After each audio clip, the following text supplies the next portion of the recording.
Welcome back to the Adult Sleep Stories podcast. I'm your host, Jason. Tonight's story is The Figurine in the Window, the first journey in a gentle new series called The Quiet Dreamsmith. Our story follows a mysterious traveler who can bring the creations of his lucid dreams into the waking world. In tonight's episode, he arrives in Paris and notices a young woman caught between the practical life expected of her and the creative path she quietly longs to pursue. As the city settles into evening, he begins imagining one small gift that may help her remember what she truly wants. Now, find a comfortable position, take a slow, calming breath, and let tonight's story begin. Chapter 1. The Lantern by the Notice Board. The lantern gave a single, clear chime. Jonah looked up from the stillhouse table. For several moments, nothing else changed. The cottage remained as it had been, warm stone under his bare feet, a kettle cooling beside the stove, the faint scent of cedar shavings from the workbench. Rain ticked gently against the small window above the sink, though rain in the stillhouse had never reliably meant weather anywhere else. Then the lantern's flame leaned sideways. It did not flicker. It bent, steady and intent, toward the far wall. A seam of gold had appeared between two stones. Jonah stood without haste. He had learned that haste did not help. Doors opened in their own time, and whatever waited beyond them had already waited long enough. He lifted the lantern by its brass handle. The metal was warm, not hot. Its little panelled sides reflected the kitchen in soft, warped squares. Table, chair, kettle, his own quiet shape moving through the room. At the threshold, he paused. Beyond the narrow opening came the sound of wheels over wet pavement. A bell rang somewhere nearby. Voices rose and faded, quick and musical, followed by the long, sighing rush of a bus pulling away from a curb. The air smelled of rain, dark stone, coffee, and something buttery from a bakery not yet closed for the evening. Paris, Jonah thought, or one part of it at least. The seam widened enough for him to step through. The stillhouse vanished behind him with the softest closing sound, like a book being shut. He stood in the shelter of a narrow passage between two old buildings. Their walls rose close on either side, pale limestone darkened by rain. Above, windows glowed in uneven rectangles. One held a red curtain. Another held the drooping leaves of an indoor plant. Water ran in thin silver threads along a gutter and fell, drop by patient drop, into the street. Jonah set his suitcase beside his leg and breathed in. The city moved around him with the confidence of somewhere accustomed to being watched. Students hurried beneath umbrellas. A cyclist rattled past, one hand on the handlebars, the other holding a folded newspaper against the rain. A woman in a long green coat carried a baguette beneath her arm as though it were a rolled document of great importance. Across the street, the windows of a cafe shone amber through the damp. Inside, people leaned over small tables, their faces bright with conversation or lit by the pale blue glow of laptop screens. Cups clinked. A waiter passed between chairs with the calm, practiced balance of a man carrying far more than seemed reasonable on one tray. Jonah had not yet decided which way to walk when the lantern chimed again. This time, its flame turned toward the end of the passage. "All right," he said quietly. He picked up his suitcase and followed. The lane opened onto a broader street lined with bookshops, narrow restaurants, and buildings whose balconies held black iron rails curved like handwriting. The rain had eased to a fine mist. Street lamps were coming on one by one, their reflections trembling in the pavement. Jonah moved with the crowd, but not quite in it.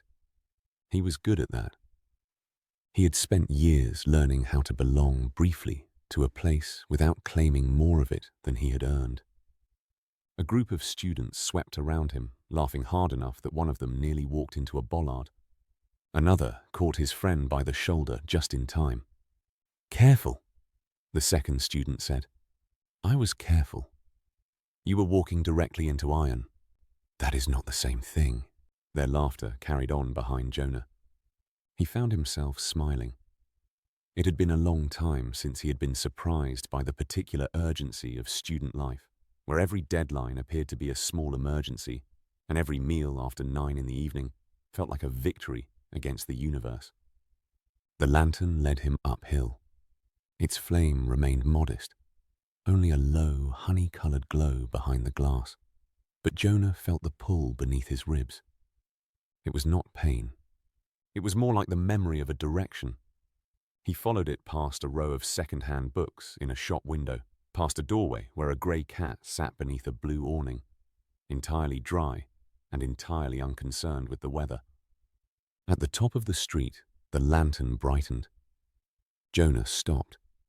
Before him stood a university building, old and broad-shouldered, with tall windows and a courtyard visible through iron gates. Students flowed in and out beneath the archway, clutching folders, backpacks, paper cups, and phones. A few had stopped beneath the shallow shelter of the entrance to consult notes before disappearing inside. Beside the gate stood a notice board under glass. It was crowded almost beyond use. Layers of paper overlapped one another in cheerful disorder. There were notices for seminars, student housing, language exchanges, late-night lectures, book sales, lost scarves, volunteer opportunities, and a small concert by a string quartet. A bright blue flyer announced a discussion on environmental law. Beside it, in a more formal typeface, another advertised a lecture on legal protections for cultural heritage. Below those, nearly half covered by a poster for a student theatre production, was a card printed with a watercolor image of an open sketchbook. Jonah stepped closer. The lantern's flame rose, not high, not dramatically, just enough that the brass frame warmed his fingers. He looked from the board to the building, then to the street beyond it. At the corner stood a small art supply shop. Its window was bright against the wet evening. Sheets of colored paper filled one display, arranged from deep midnight blue to yellow like fresh butter. Brushes stood in jars. Slim wooden boxes of pastels were stacked neatly on a shelf. In the center of the window, beneath a small lamp, rested a porcelain figurine. It was no taller than Jonah's hand. From this distance, he could see only that it depicted a woman in a long, pale dress, holding something dark against her chest. A book, perhaps, or a sketch pad. The lantern chimed. Jonah turned. A young woman had emerged from the university gate. She was alone. Her dark hair had been gathered into a practical knot that was beginning to loosen in the mist. A pencil rested behind her right ear, so ordinary and so securely placed that it seemed less an accessory than a habit. She wore a charcoal coat buttoned to the throat and carried a heavy canvas bag over one shoulder. The bag had sagged with books, notebooks too. Jonah saw their corners pressing against the fabric. One thick volume had slipped partly free near the top. Its cover was blue, its spine crowded with small gold letters he could not read from where he stood. The woman adjusted the strap on her shoulder. For an instant, her face tipped upward as though she were listening to the rain. Then she crossed toward the art supply shop. The lantern flared softly in Jonah's hand. He did not move. The woman reached the window and stopped. Traffic passed behind her. An umbrella turned inside out in a gust of wind, producing a brief struggle and a quiet chorus of sympathetic laughter from nearby strangers. The woman barely seemed to notice. She had fixed her attention on the display. on the porcelain figurine. Jonah watched her reflection in the shop glass. There was no obvious sadness in her face, no despair, nothing as simple as that. She looked composed, perhaps even severe at first glance. But her stillness had a careful quality, as if she had trained herself to stand very straight beneath a weight no one else could see. Her gaze moved from the figurine to the brushes, then to the rows of sketchbooks arranged below them. Her right hand rose halfway. It stopped. She lowered it again. A phone buzzed in the pocket of her coat. The woman drew it out and read the screen. Whatever message it contained did not visibly upset her. She did not frown or sigh. She simply became more contained. Her shoulders settled into a familiar line. Then she put the phone away, turned from the window, and walked back toward the university. The lantern dimmed. Jonah remained where he was, his thumb resting against the handle's worn brass. He had learned not to make too much of a single gesture. A person might pause before a shop for any number of reasons. They might admire a display, remember a gift, wait for someone, avoid the rain, or simply need a minute before going home. One pause was not understanding. He looked again at the notice board. The blue flyer about environmental law had begun to curl at one corner.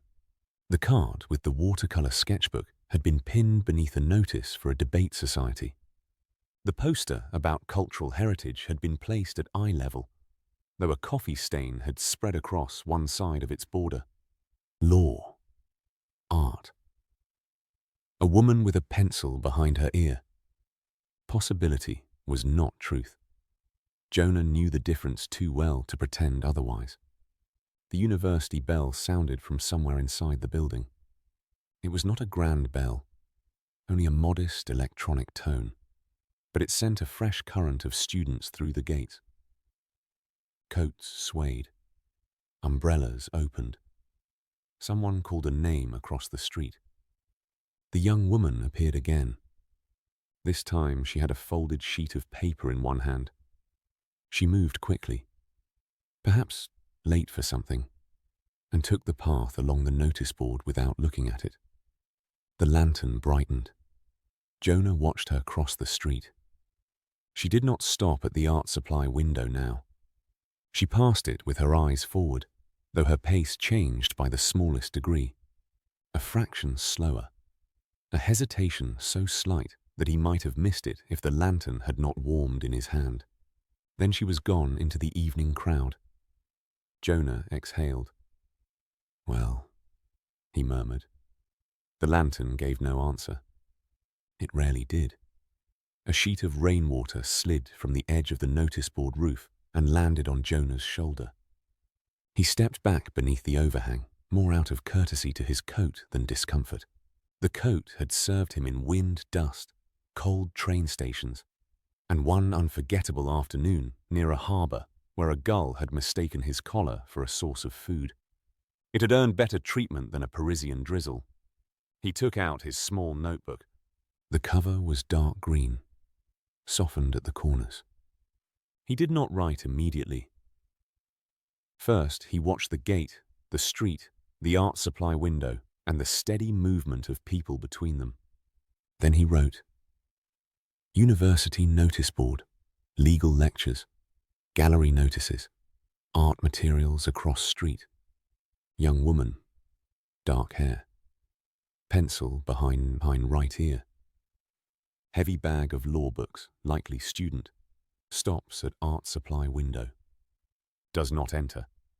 He paused, then added, "Lantern responds strongly." That was enough for a first evening. He closed the notebook and looked down the street. Through the mist, Paris extended in layers of lamps, wet stone, distant conversation, and warm windows. Somewhere beyond the rooftops, the Seine moved through the city in its patient dark course. Somewhere nearer, a bakery door opened, and the smell of bread drifted into the rain. Jonah's suitcase was not heavy, but he had carried it long enough to know when a room would be kinder than another hour of walking. Near the university, he found a narrow hotel above a stationery shop. Its sign was painted in faded gold letters. The lobby contained a potted palm, a small wooden desk, and an elderly man reading a newspaper beneath a lamp. The man looked up when Jonah entered. "Bonsoir," he said. "Bonsoir," Jonah replied. They managed the rest with a mixture of Jonah's careful French, the proprietor's patient English, and several gestures toward a room key hanging behind the desk. The room on the third floor was modest and clean. It had a narrow bed, a desk beneath the window, a wash basin and wallpaper patterned with small blue flowers that had faded almost to grey. Jonah liked it at once. From the window, he could see a sliver of the street below. Students passed in clusters beneath umbrellas. The art supply shop was not visible, but the university gate stood at the edge of his view. He placed the lantern on the desk. Its flame had settled into its usual calm shape. For a while, Jonah stood beside the window with both hands resting on the sill. The glass was cool beneath his palms. Below him, the city continued its evening without needing anything from him yet. That was good. Need had its own shape. It took time to see. He had found a thread, perhaps. Nothing more. The woman with the pencil might be the reason the lantern had brought him here. Or she might be only one small bright point in a city full of lives crossing and parting beneath the rain. Jonah did not know what she wanted. He did not know what she feared. He did not know whether the books in her bag belonged to a future she loved, a future she had accepted, or simply a future she had been told was sensible. He knew only that the lantern had brightened when she stood between the university and the art supply shop. Outside, a bell rang again. A bicycle rolled over wet pavement. Someone below laughed so suddenly and freely that Jonah could not help listening until the sound faded. Then he drew the curtains halfway closed, leaving a narrow view of the street. Tomorrow, he would begin with coffee. He would walk slowly. He would learn the rhythm of the neighborhood, the hours of the lectures, the places where students lingered when they thought no one was watching. For tonight, he let Paris remain unknown. The lantern rested on the desk beside him, its small flame holding steady in the quiet room. Chapter 2. The pencil behind her ear. Morning entered Jonah's room in narrow strips, pale as watered milk. It lay across the wallpaper, the small desk, the lid of his suitcase. Below, the stationery shop was already open. He could hear the bell above its door ringing at uneven intervals, followed by the soft scrape of chairs and the shopkeeper's patient voice offering envelopes, notebooks, fountain pen ink. The lantern sat where he had left it. Its flame was no brighter than it had been the night before, but it leaned slightly toward the window. Jonah washed, dressed, and went downstairs. The shopkeeper, a woman with silver hair gathered in a loose knot, looked up from a stack of blue exercise books. "Coffee is 2 streets down," she told him in English before he could ask. "Good coffee is 4 streets down. You look like a man who should walk the extra 2. Jonah considered this. "I do," he said. She nodded, satisfied. "Then you will survive Paris." The good coffee proved to be served in a cafe so narrow that every table seemed designed for a person with either a very small appetite or a very large tolerance for strangers. Jonah found a place at the back beneath a cloudy mirror. A student at the next table was explaining constitutional procedure to her friend with such intensity that she appeared to be conducting a rescue operation. Jonah ordered coffee and a small buttered roll. By the time they arrived, he had opened his notebook and written the date, the weather, and 3 observations about the street outside. Rain had passed during the night. The paving stones still held it in their cracks, but the sky above the Latin Quarter had brightened into a soft grey. Students moved quickly along the pavement, collars raised, bags crowded against their sides. Some walked alone, reading as they went. Others travelled in clusters, their conversation rising and falling around deadlines. Professors, rents, exams, a party someone regretted attending, a party someone regretted missing. Jonah drank his coffee slowly. The first time he saw the young woman from the evening before, she was crossing the street toward the university gate. She had exchanged her dark coat for a short blue jacket and carried the same heavy canvas bag. It rested against her hip with the practiced weight of something she had carried for a long time. A pencil remained behind her ear. Her hair had been tied back more firmly than it had been the previous evening, but one dark strand had escaped and lay against her cheek. She moved with purpose. Not haste exactly. Purpose had a steadier rhythm. The lantern, wrapped carefully in a cloth inside Jonah's satchel, gave a single warm pulse against his side.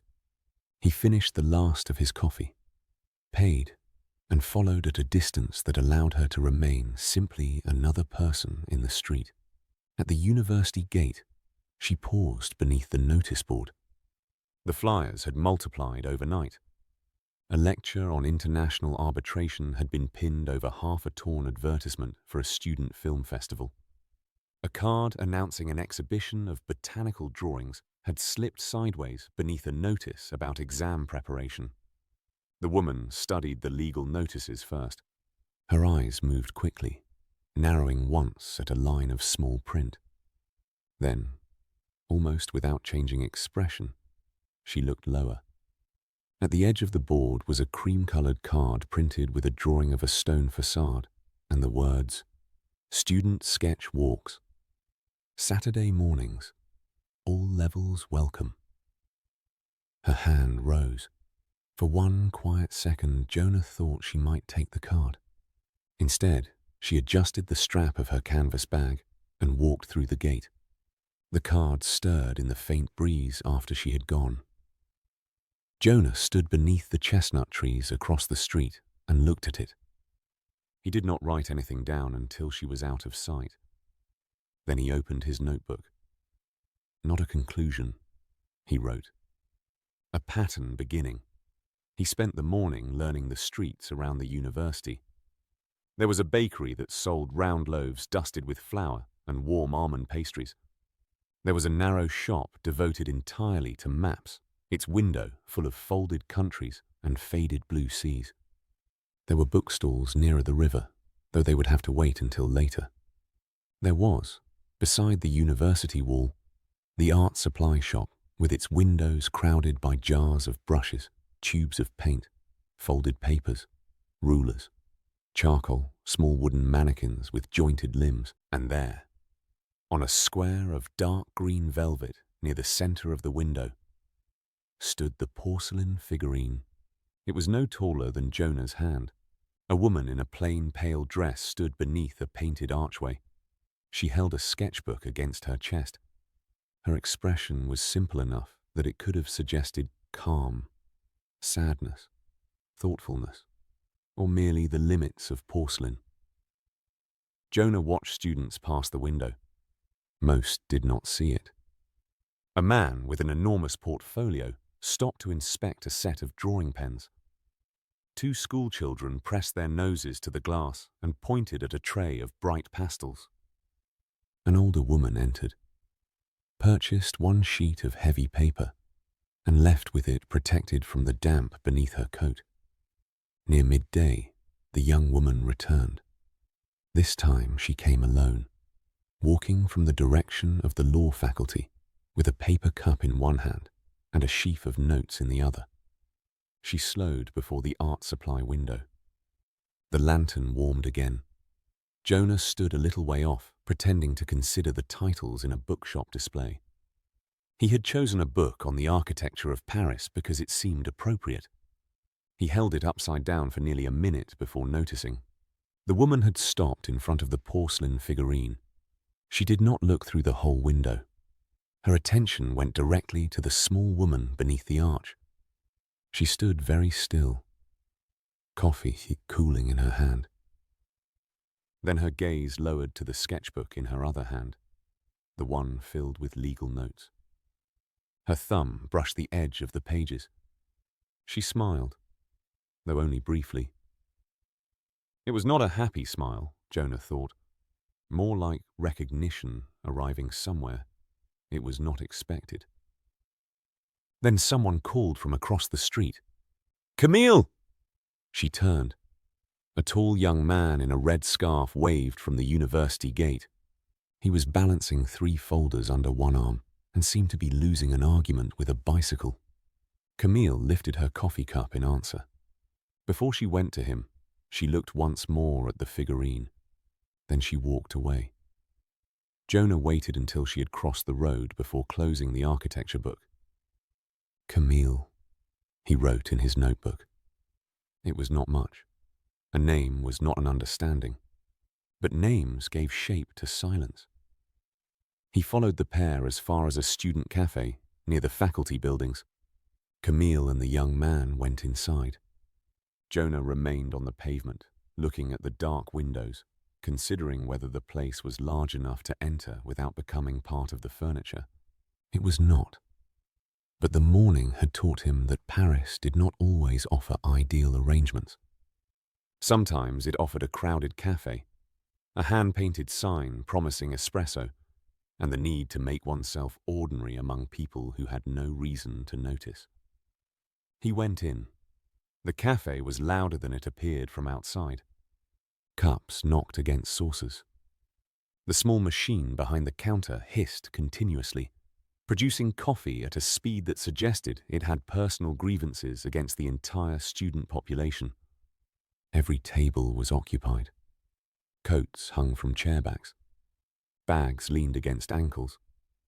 3 people were revising from one laptop. Someone near the front had fallen asleep over a textbook and was being protected from the world by 2 friends who spoke around him. Jonah stood near the counter for too long. The barista, a young woman with bright yellow glasses, glanced at him. "Order?" she asked. "Yes," Jonah said. She waited. He looked at the chalkboard menu. It contained many words, most of which seemed to describe coffee in increasingly emotional states. "Coffee," he said at last. The barista tilted her head. Which coffee? Jonah considered asking whether one of them was quieter than the others. Instead, he said, "The one people drink when they are worried." Her expression softened. "Double espresso." That sounds correct. When the cup arrived, it was the size of a walnut. Jonah looked at it. The barista looked at him, looking at it. "It is strong," she said. "I see." He did not, in fact, see. But he took the cup to the only empty chair, which stood at the end of a long communal table. Camille sat halfway down, facing a young woman with round glasses and a thick wool scarf. The man in the red scarf sat beside them, speaking rapidly while turning pages in a casebook. Jonah placed his tiny coffee on the table and unfolded his architecture book. A minute later, he realized there was no possible way to read while the table shook each time someone emphasized a legal principle. Camille had arranged her notes in clean, careful stacks, headings underlined, cases numbered, small colored tabs marking important pages. She listened attentively while her friends spoke, occasionally offering a precise question or a short correction. Her voice carried more confidence here than it had outside the art shop. "No, that is not the point," she said gently to the man in the red scarf.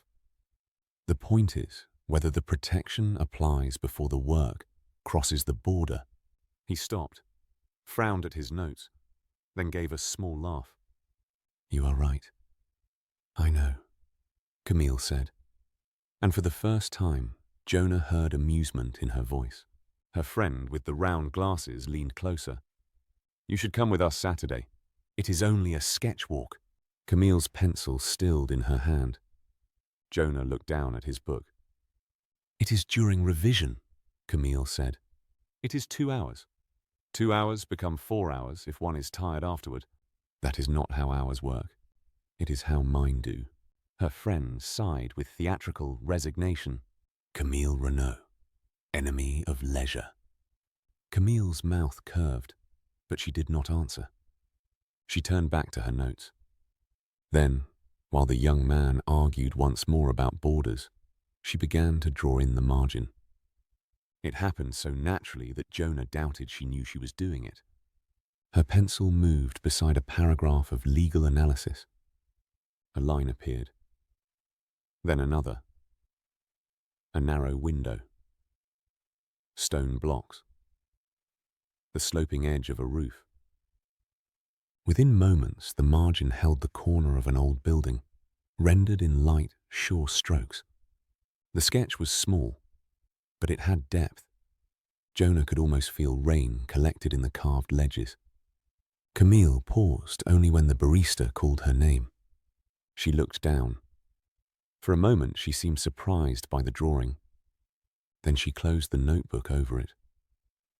Not hurriedly, not guiltily exactly, carefully, as if she were putting away something fragile before anyone else could decide what it meant. The lantern rested warm and steady against Jonah's ribs.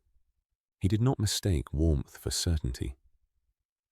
He had done that before, in other places, with other people, and the results had taught him patience. But he watched Camille tuck the pencil behind her ear. He watched her lift her coffee, now cold. He watched her return to the argument about law with the full force of her intelligence. And beneath that attention, beneath the discipline and the neat stacks of paper, he had seen another instinct moving quietly through her hand. Not gone, not childish, not even weak. Only waiting, perhaps, for permission it had stopped expecting. When Camille and her friends rose to leave, Jonah remained seated until they had gone. His double espresso had cooled untouched beside his elbow. The barista past his table, saw it, and gave him a sympathetic look. "Too strong?" she asked. Jonah glanced at the little cup. "Possibly," he said. She smiled. That is why students drink it. Outside, the afternoon had cleared. Water shone on the pavement, and the stone walls of the university held a faint gold light beneath the clouds. Jonah took out his notebook. "Camille Renaud," he wrote. "Law student. Precise. Respected by friends. Draws buildings in margins without intending to. Watches the figurine. Does not enter the shop. Declines an invitation she may want to accept." He paused, listening to the city around him. Then he added one final line. "Her hesitation is not a passing thing." He closed the notebook and set off toward the river at an unhurried pace, keeping the university behind him only long enough to circle back before evening. There were more places Camille might go, more gestures he had not yet seen, more truth required before he could dream anything honest into being. For now, he had her name and the pencil behind her ear. Chapter 3. Books, margins, and window glass. Rain had cleaned the night from the pavements, leaving the Latin Quarter pale and shining beneath a thin morning sun. Jonah stood beneath the stone archway opposite the law faculty, holding a paper cup of coffee that had gone lukewarm before he had remembered to drink it. Students moved through the gate in brisk clusters, collars turned up against the damp air, their bags heavy with books and laptops and the particular urgency of people who believed lateness might alter the course of their lives. Camille arrived alone.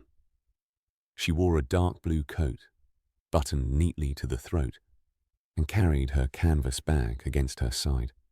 The bag looked too full for comfort, a corner of a yellow legal text pressed against its seam.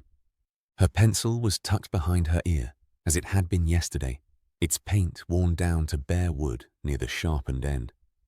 The lantern in Jonah's suitcase gave no dramatic signal.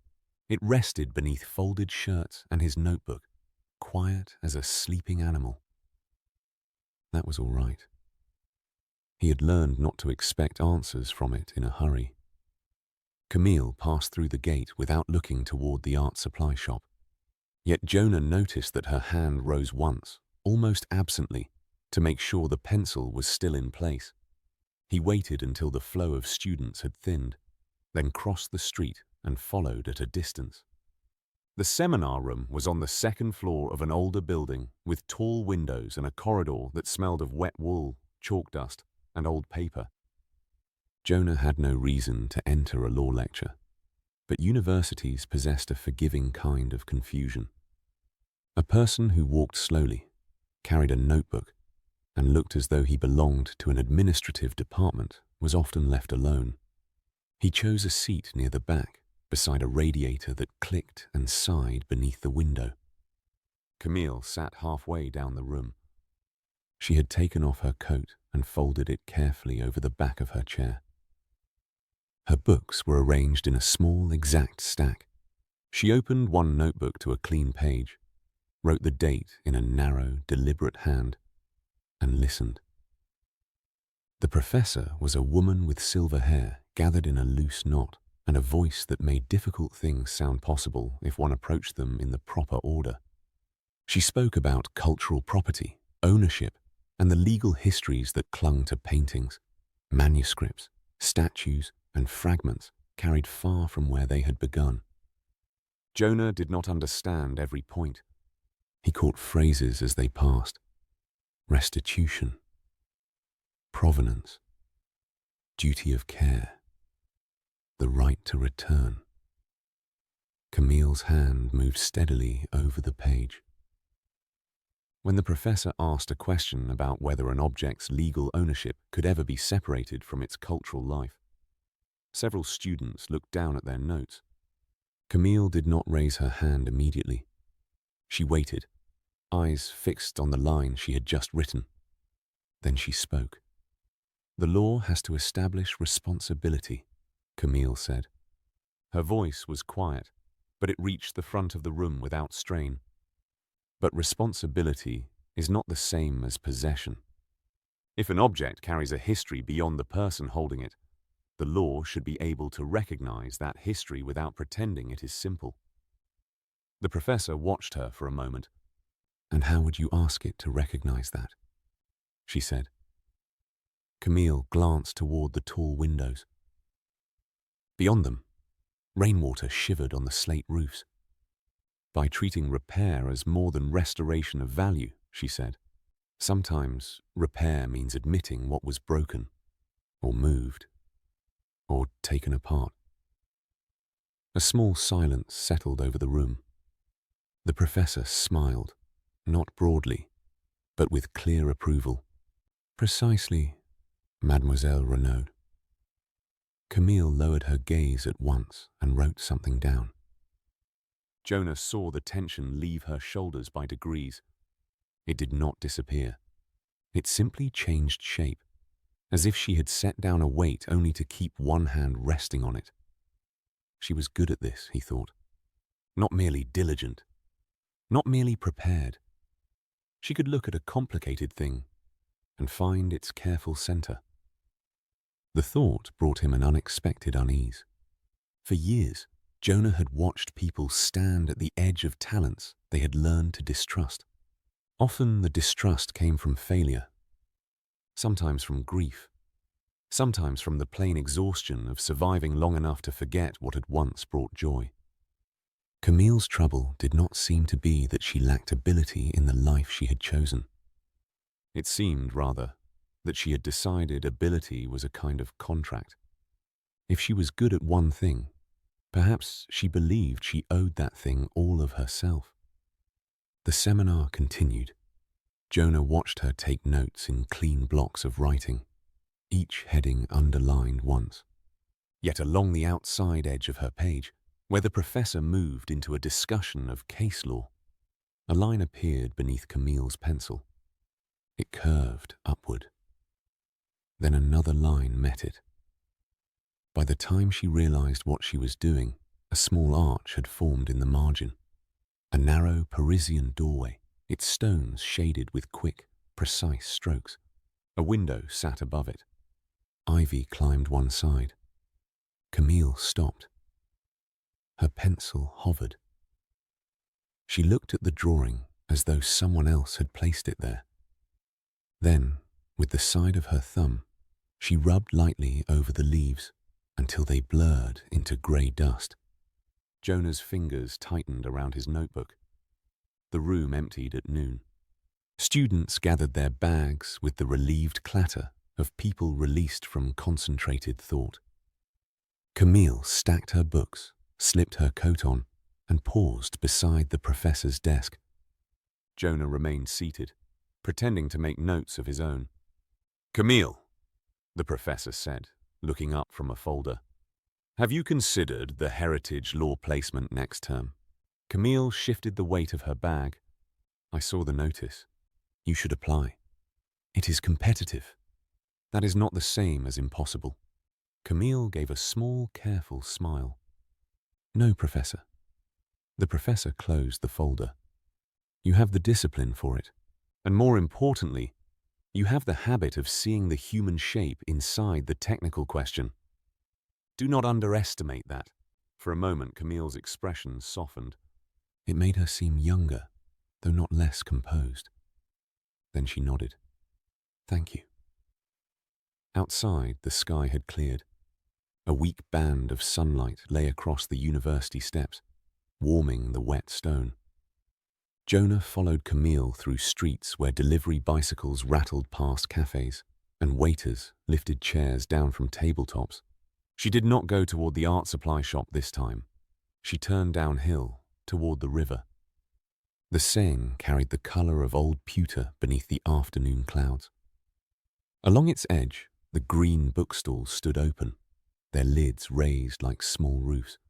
Their shelves held weathered novels, maps, postcards, posters, poetry collections, old schoolbooks, and thin illustrated volumes that had survived several lives already. Camille moved from stall to stall without hurry. Here, Jonah thought. Her hands changed. At the university, she had handled books as tools. She had opened them flat, marked passages, aligned pages with the edge of the desk. At the riverside stalls, she touched the covers with her fingertips. She examined bindings. She looked at the grain of cloth and leather, the faded lettering, the way a book had been repaired or not repaired. She chose a narrow volume on architectural preservation and opened it near the middle. Its pages contained black and white photographs of facades before and after restoration. She studied a cracked stone balustrade with such concentration that Jonah could almost see her measuring its lines in the air. Then she put the book back. At the next stall, she found a collection of illustrated Paris streets from the early 20th century. The cover showed a row of tiled roofs beneath a violet sky. Camille lifted it, then glanced around as if she had been caught doing something improper. The bookseller, an elderly man in a brown cap, looked up from his stool. "It is only a book," he said mildly. Camille gave a brief laugh. "That is how they get you. Terrible creatures. They follow you home." She turned the volume over in her hands. "I should be buying something useful." The bookseller considered this with grave attention. "Madame," he said, "you are standing beside a river." No one can be entirely useful beside a river. Camille looked down at the illustrated cover again. For a second, Jonah thought she might buy it. Instead, she set it back with great care. "I will come another day," she said. The bookseller made no attempt to stop her. "Books are patient," he replied. Camille nodded, though Jonah wondered whether she was speaking to the man or to herself. She walked on, stopping at another stall where old legal books stood beside art catalogues and travel guides. There, she purchased a second-hand volume about the legal protection of historic buildings. It was practical, solid, and marked with the faint smell of dust and river damp. When the bookseller wrapped it in brown paper, Camille thanked him and tucked the parcel into her bag. The pencil behind her ear had slipped loose. She caught it before it fell, holding it between thumb and forefinger. Her grip was stained faintly with graphite. She looked at the pencil for a long moment, her face turned toward the water. Then she placed it behind her ear again. Jonah stood beneath a plane tree across the walkway, feeling the afternoon settle around him. He had seen enough to recognize a pattern, but not enough to make a gift. That distinction mattered. He could not know why Camille had learned to treat delight as an indulgence. Perhaps someone had told her art was impractical. Perhaps she had told herself. Perhaps the explanation was neither simple nor useful. People were more than the first wound one could identify in them. But he had seen what she avoided, not drawing itself. She drew constantly, even when she did not intend to. Not law. Her answer in the seminar had carried conviction. Her attention to questions of restoration and responsibility was real. What she avoided was permission. Permission to be capable without becoming narrow. Permission to carry a legal book in one hand and an illustrated one in the other. Permission to let one part of her life strengthen another, instead of demanding its disappearance. Jonah understood that more sharply than he wished to. He had spent years moving from one need to another, making himself useful in careful, quiet ways. There had always been a person to observe, a burden to notice, a small object that might help someone find the next step. He had called it purpose because purpose was a clean word, easier to hold than loneliness. He had not often asked what else his life might contain. A gust of wind came off the river and stirred the branches above him. Across the path, Camille paused at the parapet. She took out her notebook, opened it over the brown paper parcel, and looked toward the opposite bank. Her pencil came down. This time, she did not draw a doorway in secret at the edge of legal notes. She made 3 quick lines across a blank page: the slope of a roof, the curve of a bridge, the dark rectangle of a window, catching light. Then a barge sounded its low horn on the river.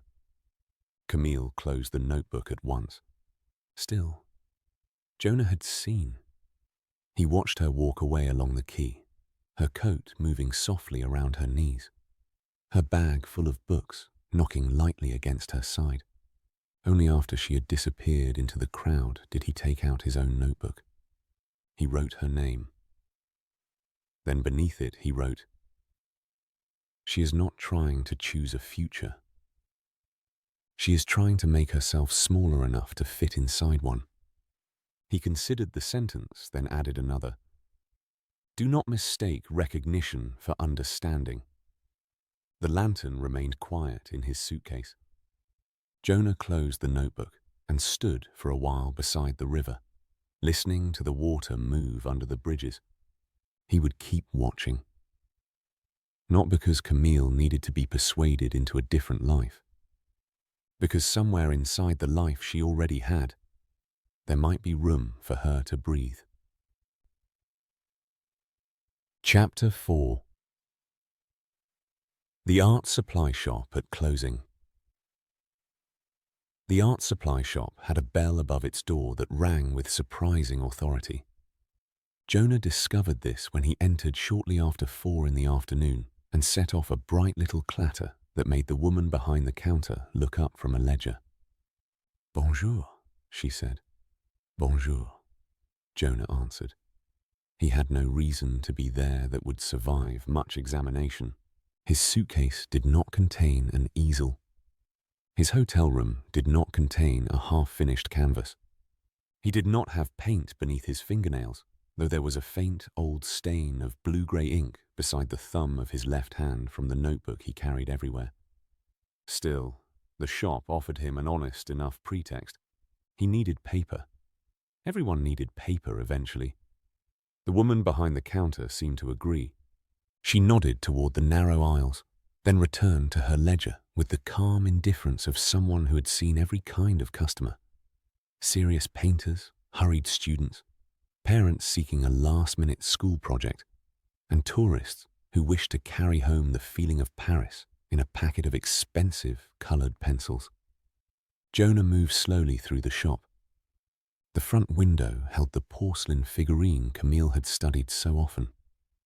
In daylight, it appeared less enchanted than it had after rain, yet no less deliberate. The woman beneath the tiny archway stood in a long blue skirt. A small sketchbook rested against her chest. Her face was turned upward, not toward anything visible beyond the glass, but toward the arch itself, as if she were listening to the space above her. Jonah looked at it for a while. Then he turned to the shelves. There were papers arranged by weight and tooth, stacked in tall, cream-coloured drawers. There were graphite pencils, some soft enough to leave a dark velvet line, others hard and pale for precise marks.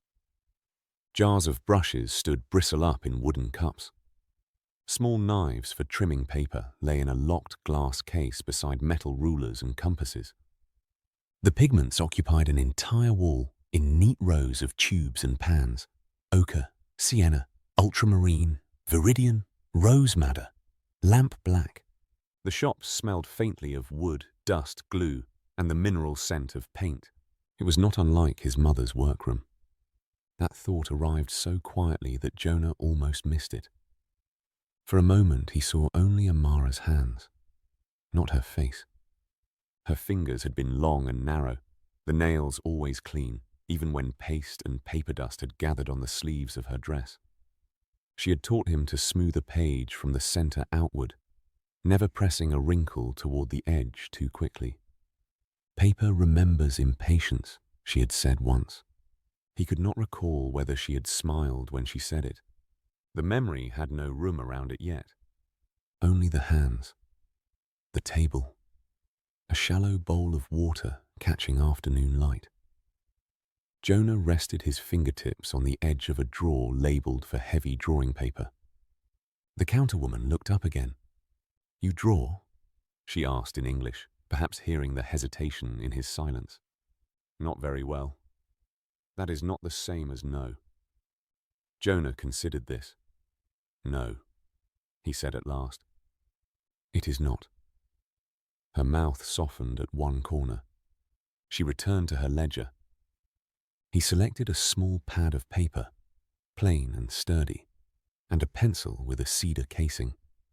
The purchases were modest enough not to invite questions. When the woman placed them in a thin paper bag, Jonah thanked her and stepped outside. The afternoon had begun to cool. Across the street, students hurried along the pavement in loose knots, their voices rising and fading between the buildings. A delivery bicycle rattled over uneven stones. Somewhere nearby, someone was practicing scales on a trumpet with more hope than skill. Jonah stood beneath the shop awning and watched the university gate. Camille did not appear. He walked once around the block, passing the cafe where she had sat with her classmates, the narrow side street where laundry hung from several high windows, and the small bakery that sold butter cookies in paper sleeves. He bought one, mostly because the baker had already wrapped it before he could decide against it. By the time he returned to the art supply shop, the bell above the door had rung for several more customers. Jonah saw Camille at the far end of the street. She walked quickly, though not with the careless speed of someone late for an appointment. Her pace had the measured quality of a person fitting one obligation precisely against another. Her canvas bag was fuller than before. The corner of her second-hand book about historic buildings showed beneath its flap. Her pencil remained behind one ear. She slowed when she reached the window. The porcelain figurine stood in its usual place between a display of watercolor pans and a carefully lettered sign advertising evening drawing sessions. Camille stopped. Jonah was across the street, half sheltered by the recessed doorway of a closed tailor's shop. He lowered his gaze, giving her the privacy he could from that distance.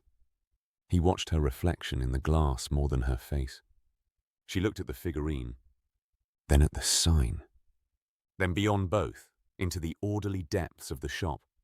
The door was unlocked. The counterwoman had stepped away from her ledger and was arranging boxes of charcoal near the entrance. She glanced up as if she recognized Camille from earlier pauses, but she did not call out or wave. Camille took one step toward the door. Her phone rang. The sound was ordinary, almost apologetic. Camille drew the phone from the pocket of her coat and looked at the screen. Jonah could not see the name there. He did not need to. Her expression changed by so little that another person might not have noticed. Her shoulders remained straight. Her face remained composed. But the hand holding the phone tightened, and the hand nearest the shop door fell to her side. "Oui," she said. She listened. "Yes, I have it with me." A pause. "No, I can come now." She looked once more through the window. "I said I can come now," she repeated, not harshly, but with the clipped patience of someone correcting a delay before it could become a disappointment. Then she ended the call. For one breath, she remained where she was. Her reflection faced the figurine. The woman in porcelain held her little sketchbook beneath the arch, forever waiting for nothing and nobody. Camille adjusted the strap of her bag. She walked away toward the law faculty. The counterwoman watched her go.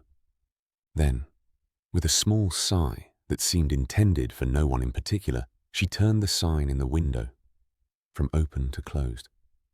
Jonah remained beneath the tailor's awning until the street had settled again. Camille was not confused, he thought. She was not drifting between possibilities because she lacked discipline. She had too much discipline. She had made usefulness into a door that shut automatically behind her. The thought was sharper than he expected. He could feel its edge against something in himself, though he did not yet turn toward it.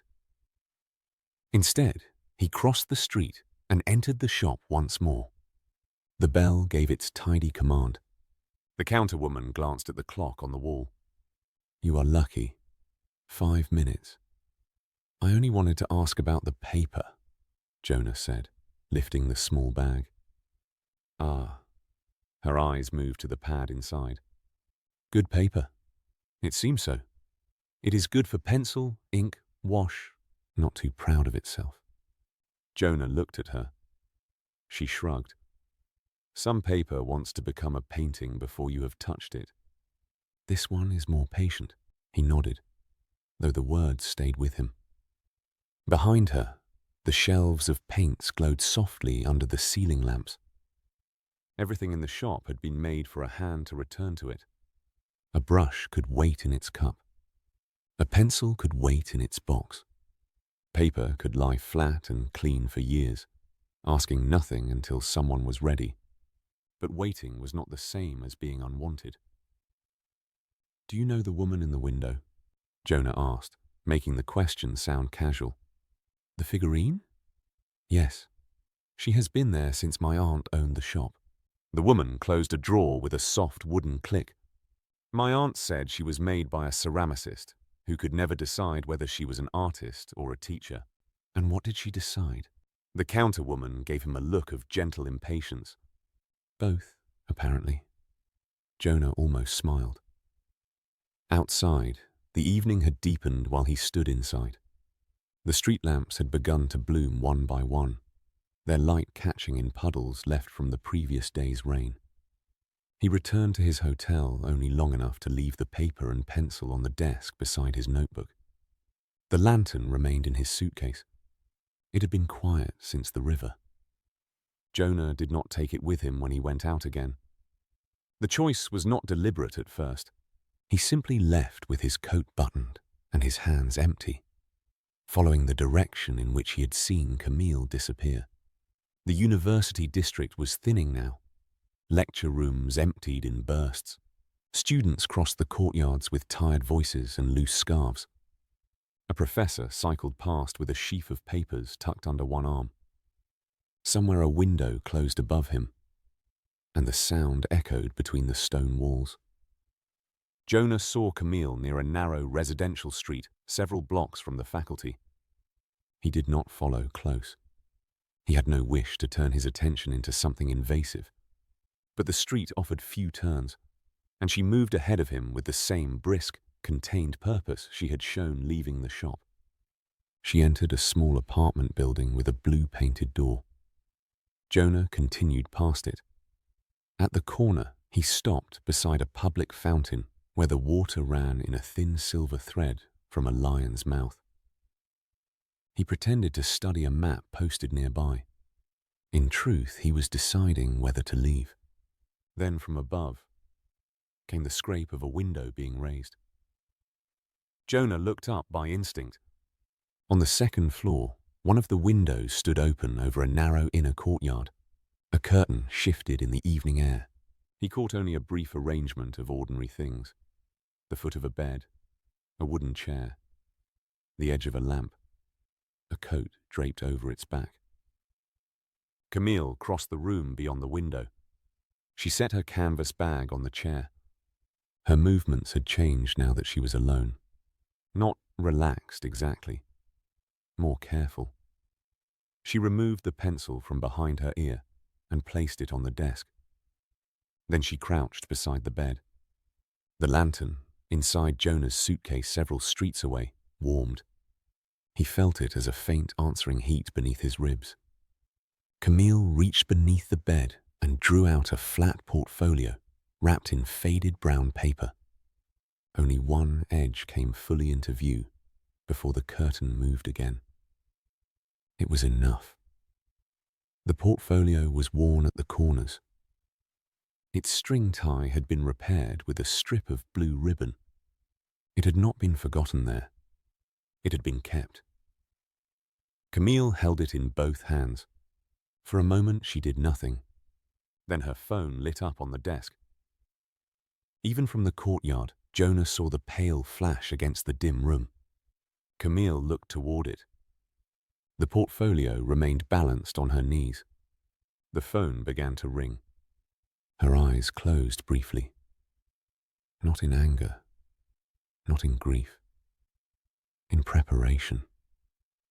She slid the portfolio back beneath the bed. The movement was practiced.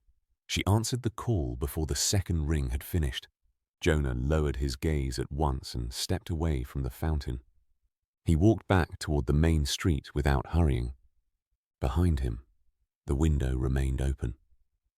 He could hear no words from Camille's conversation, only the softened rise and fall of a voice making itself available.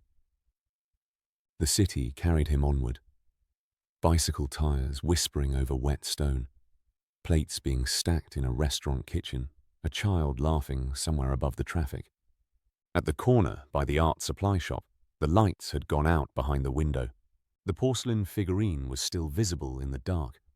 It stood beneath its archway with its sketchbook held close. Jonah looked at it for a long while. Camille did not need to be pushed toward a different future. She did not need someone to tell her that law was a mistake, or that art was a duty, or that one part of her life must prove its worth by defeating the other. She needed a shape she could recognize, something small enough to hold, something that did not ask her to choose which hand she could afford to lose. At his hotel, Jonah opened his suitcase and lifted out the lantern. The flame inside was steady now, warm, but not urgent. He sat at the desk beneath the narrow window and opened his notebook. For several minutes, he did not write. He listened to the rain beginning again on the street below, light and patient against the glass. Then he set down the new pencil and wrote, "She has not abandoned what she loves. She has placed it where she believes it will not interfere with being needed." He read the words once. Below them, after a pause, he added, "The gift must not tell her to leave one room for another. It must show that the rooms can share a wall." Jonah closed the notebook. The lantern gave a low, almost inaudible hum. Beyond the curtains, Paris moved through its evening, full of doors closing, lamps brightening, and people carrying more than one life home with them. Chapter 5. The Still House Between Trains. The hotel room had grown quiet enough for Jonah to hear the rain changing its mind against the window. For a while, it had come down in a soft, steady sheet, blurring the lamps across the street and turning the pavement below into dark glass. Now it had thinned to a scatter of drops. A bus passed somewhere beyond the narrow buildings. Its tires whispered over wet stone, then faded. Jonah sat at the small desk beneath the window with his notebook open before him. The room was plain, though not unfriendly. A brass lamp cast a yellow pool over the paper. His suitcase rested closed beside the bed. The lantern stood on the sill, its flame low behind clouded glass. He had written very little since returning. Not because there was little to record, because some truths resisted becoming useful the moment they were named. Camille Renaud. He looked at her name near the top of the page. Beneath it were smaller notes, written in his careful hand. Law faculty. Heritage placement. Pencil behind her ear. Draws windows in margins. Bookstalls. Bridges. Roof lines. Portfolio beneath the bed. He read the list again, then closed the notebook. Lists could be a kind of shelter. They placed a railing around what a person had seen. They gave the appearance of order. But Camille was not an arrangement of evidence, and he did not want to turn her into one merely because he was afraid of making a mistake. Outside, water slipped from a gutter in a patient, irregular rhythm. Jonah reached for the lantern. Its metal was warm beneath his palm. Not hot. Not demanding. It had been warm since he had seen the edge of the portfolio in Camille's room. Tucked beneath the bed with the same care some people used for letters they could not throw away. The lantern had not flared. It had only hummed once, low and certain. He knew that sound. It did not mean hurry. It meant that he had seen enough to begin asking a different question, not what should she choose, not even what is she afraid to lose. The truer question was quieter. What could she hold without being asked to break it in half? The lantern's flame leaned toward the wall. Jonah waited. A narrow line of gold appeared in the faded wallpaper beside the wardrobe. It was no wider than a thread at first. Then it lengthened from floor to ceiling, brightening along its edges until the hotel room seemed to hold its breath around it. The rain continued beyond the window. On the other side of the seam came no view of Paris at all. There was only the still house. Jonah put on his coat. He slipped the notebook into his inside pocket, lifted the lantern, and took his suitcase by its worn handle. Then he stepped through. The air changed first. Paris had smelled of rain-dark stone, coffee, paper, and the faint mineral breath of the Seine. The still house smelled of old wood, cooled ash, dried herbs, and the clean dust of rooms that waited without becoming abandoned. The seam closed behind him without a sound. He stood in the front room for a moment, allowing the hush to settle over him. The cottage was small enough to know intimately and strange enough to remain unfamiliar. Its stone walls held a muted grey light that did not seem to come from any lamp. A kettle sat on the black iron stove. A narrow shelf held cups that never quite matched. Beneath the window, a low bench waited with a folded wool blanket on one end. There was no clock. There had never been a clock in the still house that Jonah trusted. Time moved here according to gentler rules. It slowed. It gathered itself in corners. A few hours of rest could become a long, quiet evening. A full night could pass with the light outside the windows scarcely changed. He had stopped trying to measure it years ago. The still house was not a place for certainty. It was a place for making room. Jonah set his suitcase beside the work table in the next room. The table had been made from dark wood, its surface marked by fine cuts, rings from cups, pale smudges of wax, and old burns so small they resembled commas in an unfinished sentence. He hung his coat near the door and laid the notebook open. For a time, he did only practical things. He filled the kettle from the blue ceramic pitcher beside the sink. He set it on the stove. He opened the small tin of tea and chose a pinch of leaves that smelled faintly of orange peel and something grassy. He rinsed a cup. He found a clean cloth and wiped a streak of Paris rain from the lantern's base. The ordinary sequence helped. It did not solve anything. Jonah had learned not to demand that of a kettle or a cloth or a well-used table, but it gave his hands a path to follow while the rest of him arrived. When the kettle began to murmur, he returned to the notebook. He took out his cedar pencil and turned to a fresh page. At the top, he wrote, "A threshold is not always a door out." He paused. Then, below it, "Sometimes it is a place where two rooms meet." The words looked too polished, too much like something a person might find printed inside a greeting card beside a photograph of a mountain. Jonah drew a line through them. He tried again. Camille pauses where one part of her life can see the other. That was closer. The kettle gave a soft whistle. Jonah poured the water and watched the leaves loosen in the cup. He took it to the work table, sat down, and opened the drawer where he kept sketch paper. The paper was thick, cream-colored, and slightly rough beneath his fingertips. He selected one sheet, then another. The first drawing came easily. A small book, closed but elegant, with a paintbrush laid across its cover. Jonah studied it. The shape suggested permission, perhaps, or instruction, a neat alliance between two useful things. It also suggested that Camille's life could be solved by placing one object on top of another. He turned the page over. The next drawing was a pair of scales, balanced at the center. One pan held a legal book. The other held a painter's palette. That was worse. It made her interest look like weights to be judged.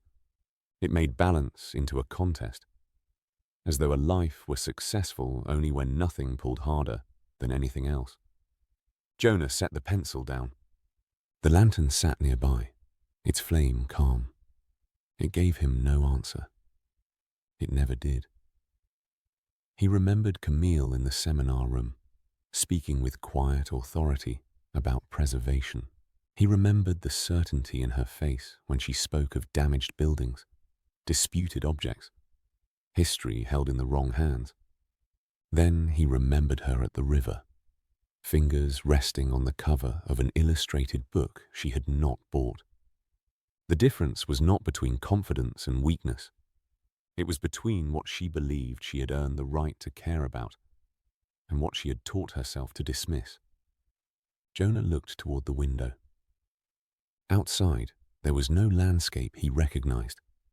A pale, uncommitted light rested over a field that might have been mist, or distance, or nothing at all. Near the horizon, he thought he saw the faintest suggestion of railway tracks. They appeared and vanished as he watched. The still house often did that. Between trains, he thought.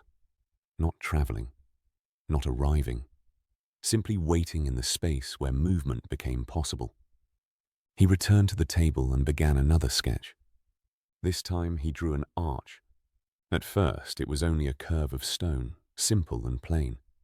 Then he added a figure beneath it, small enough to fit in the palm of a hand. A woman standing upright, neither stepping through nor turned away. In one hand, a book. In the other, something slender. He made it a brush. The image did not settle yet. It held too much explanation. The book was too large, the brush too deliberate. The figure's posture had the stiff, corrected feeling of an emblem. Jonah rubbed at the paper with the side of his thumb until the graphite blurred. "You do not need to convince her," he said quietly. The words sounded strange in the still room, though not wrong. He had no need to convince Camille that she cared about drawing. She already knew. He did not need to tell her that law mattered to her. She had shown that plainly enough. A gift could not be an argument in miniature. It had to be a recognition. He turned the pencil between his fingers. In Mindelo, when he had been a boy, he had sometimes watched his mother repair a book whose pages had been torn nearly through. Amara would lay the damaged sheet flat beneath a clean cloth, smoothing it with a patience that made the room seem to quiet around her. She never hurried. She never treated the torn place as shameful. The memory came only as a feeling, not yet as a clear scene. Warm hands, paper, the faint scent of paste, a lamp shining on a table. Then it receded. Jonah held still, his breath caught halfway. Nothing more came. He knew better than to chase a memory that had only opened its door a finger's width. Memories had their own weather. They arrived when they could bear to arrive. He looked down at the sketch again. An arch, he thought. Not a division. A joining structure. Stone rested on stone because each piece accepted pressure from the next. A doorway did not erase the rooms on either side. It allowed passage between them. He drew the arch again, slower this time. The woman beneath it was not Camille. Jonah was careful about that. The gift should belong to her, without becoming a likeness that made her feel watched. He shaped a figure that was quiet and self-possessed. In one hand she held a small bound volume. In the other, a brush with a fine handle. At her feet, almost hidden among the folds of her skirt, he added scales, not weighing one thing against another, simply balanced. He sat back. The drawing remained only a beginning. It did not yet have the right material, the right weight, the small handmade truth that would let it survive the journey from dream to waking world. But it no longer felt like a lesson. It felt like a question offered without pressure. Could these things stand together? Could you? The tea had cooled beside his hand. Jonah drank it anyway. The tiredness arrived slowly, as it always did after he had begun to find the shape of a creation. It was not ordinary fatigue. It moved through him with a soft downward pull, as though the still house itself had noticed his work and lowered its voice. He cleaned the pencil point with a small knife. He placed the rejected pages in a neat stack rather than crumpling them. Even wrong attempts had shown him where not to go. Then he wrote one final note beneath the sketch. Not a choice. A place to stand. The lantern's flame gave one small approving tremor. Jonah carried it into the sleeping room. The bed was narrow, covered in a quilt faded by years that did not pass evenly. He set the lantern on the bedside table, removed his shoes, and lay down fully clothed beneath the blanket. For a while he listened. The kettle clicked as it cooled in the other room. The wind, or something like wind, passed gently around the stone walls. Far away, beyond the window and the pale field and the almost visible tracks, came a sound that might have been a train moving through the dark. It did not feel lonely. It felt like the world continuing without requiring him to chase it for one more hour. Jonah closed his eyes. He held the image of the arch in his mind, stone worn smooth by many hands, a small figure beneath it, a book, a brush, scales resting quietly at her feet. Not a command, not a rescue, a proof of room. As sleep gathered him, the lantern's low flame became gold behind his eyelids, and somewhere beyond waking, the first pale stones of an arch began to rise. Chapter 6. The Figurine in the Dream. The first stone rose from the dark without a sound. Jonah stood before it barefoot, though he could not remember taking off his shoes. The ground beneath him was pale and smooth as river-worn slate. Above, there was no sky exactly. There was only a spacious blue-grey brightness, deep enough to hold distance, soft enough to make the far edges of things uncertain. He knew where he was, not the still house, though the still house waited somewhere beyond the borders of sleep. Not Paris, though the air carried the faint mineral scent of wet stone after rain. This was the place where an object had to become true before it could become real. Jonah looked at his hands. They were empty, lined with ordinary creases and a dusting of pale grit. In dreams, his hands often seemed younger. Tonight, they were his own. Steady, a little tired, marked by the small scar at the base of his thumb where a tool had slipped years ago. He curled his fingers once, feeling the familiar resistance of his joints. Before him, another stone rose from the dark and settled beside the first. Then another. They arranged themselves in a shallow curve. Each block softened at the edges as if it had endured weather, touch, and the passing of many years. Jonah watched the arch take shape one stone at a time. It was not grand. It did not belong to a palace or a church, or any place meant to impress strangers. It was the kind of arch people passed beneath without thinking on their way to class, to work, to a bookstall by the river, a threshold made beautiful by use. He waited until the final keystone hovered above the opening. Not a door, Jonah said softly. The stone remained suspended. Room. At that, it settled into place. The arch did not open onto another landscape. Beneath it was only the same quiet brightness. Still, it changed the space around it. It gave the emptiness a center. It made shelter without enclosing anything. Jonah breathed out. That was nearer. A work table appeared before him, plain and sturdy, its surface made of close-grained wood the color of tea.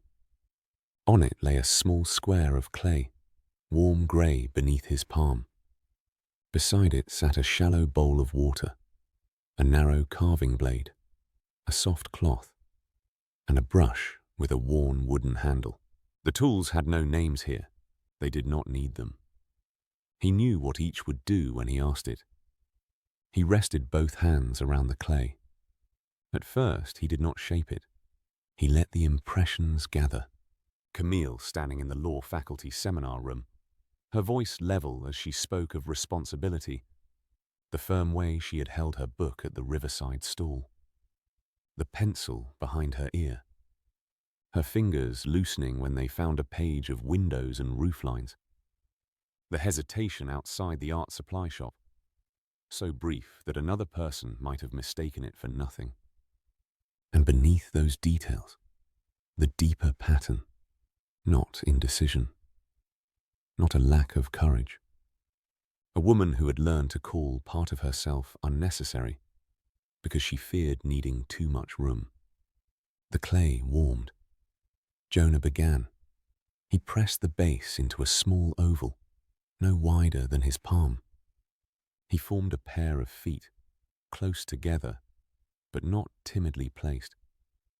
Then he drew the figure upward, not by pulling, but by supporting the clay from within his hands. A skirt gathered around the knees. A simple coat settled over narrow shoulders. The woman was not Camille. It could not be Camille. A dream-forged gift was not a portrait. It was not an argument made in someone else's likeness. It had to leave enough space for the recipient to enter it honestly. Still, something of Camille's attentive posture remained in the figure. The slight angle of the head. The sense of a person who had paused because she had noticed something worth looking at. Jonah shaped one hand around a book. It was small, with a squared spine and thin pages suggested by 3 carved lines. He considered making it a volume of statutes, something formal and unmistakable, but stopped. Camille's work was more than rules. In the seminar, she had spoken about damaged buildings and inherited objects with an understanding that was almost protective. The book became a book of law, yes, but also a record. A promise that care could be made practical. In the other hand, he placed a brush. The handle was slender. The bristles gathered into a small, pointed tip. For a moment, the figurine seemed to tip toward one side. Book and brush. Weight and counterweight. The old false arrangement of a scale, where one life must sink, so the other may rise. Jonah's hands went still. "No," he said. The dream listened. He changed the figure's arms. He drew them slightly apart, neither lifted higher than the other. The book rested easily against one hip. The brush was held loosely, not like a flag or a weapon, but as something used often enough to belong there. Then he worked at the woman's face. This was always the hardest part. Faces could become too particular, too eager to explain. A gift did not need to smile at its recipient as if it already knew the ending. He gave the figurine a calm expression, open eyes, a mouth at rest. Not certainty exactly, permission. When he lifted the small woman and set her beneath the arch, the dream's light shifted around them. The figure fit there, not trapped by the stone, not made smaller beneath it. Held. Jonah reached for the clay again. At the woman's feet, he formed a small pair of scales. The work required patience. The central stem had to be straight. The crossbar had to balance without appearing stiff. He shaped 2 shallow dishes, each no larger than a thumbnail, and hung them from fine clay chains. The first time he set them in place, the dish beneath the book lowered. Jonah watched it settle. The image was subtle. It might have meant nothing to anyone else. To him, it was wrong. He removed the scales and began again. The second pair leaned toward the brush. Wrong again. He closed his eyes. In the brightness behind his eyelids, Paris rearranged itself in small, vivid pieces. Rain shining on a pavement outside the university gate. Camille's canvas bag heavy with books. The illustrated volume at the river stool that she had looked at and left behind. The hidden portfolio beneath her bed, its corner worn by being taken out and put away again. He felt the familiar temptation to solve the picture too quickly, to make a symbol that would tell Camille what to do, to put the scales away entirely, perhaps, to pretend balance meant never feeling tension. But the gift was not meant to deny difficulty. It was meant to show that difficulty did not have to become a sentence. Jonah opened his eyes and shaped the scales once more. This time he made the bar slightly curved, like a branch that had grown in wind and continued growing. He made each dish broad enough to hold something without spilling it. Then, with the carving blade, he cut the faintest lines into their rims. On one dish, a page. On the other, a small window. He set them onto the stem. They settled. Neither side lowered. The balance was not rigid. It moved when he breathed near it. It trembled lightly, as all living balance did, and then came back to center. A warmth spread from the figurine into Jonah's palms. He almost smiled. Then the warmth deepened. The dream table blurred at its edges. For an instant, his fingers were not around grey clay. They were smaller, brown with dust from old paper, and stained faintly blue at the nails. A room came into focus, not all at once. First came the scent. Paste, linen thread, dry salt air drifting through an open window. Then the sound of paper being turned, one page at a time. A distant gull called beyond the roofs of Mindelo. Somewhere farther down the street, a musician was practicing the same short run of notes and missing the last one with great determination. Jonah stood beside a long work table. He was a child again, perhaps 9 or 10. His elbows barely cleared the edge of the table. In front of him lay an old book with a torn section near its middle. The pages had foxed at the corners.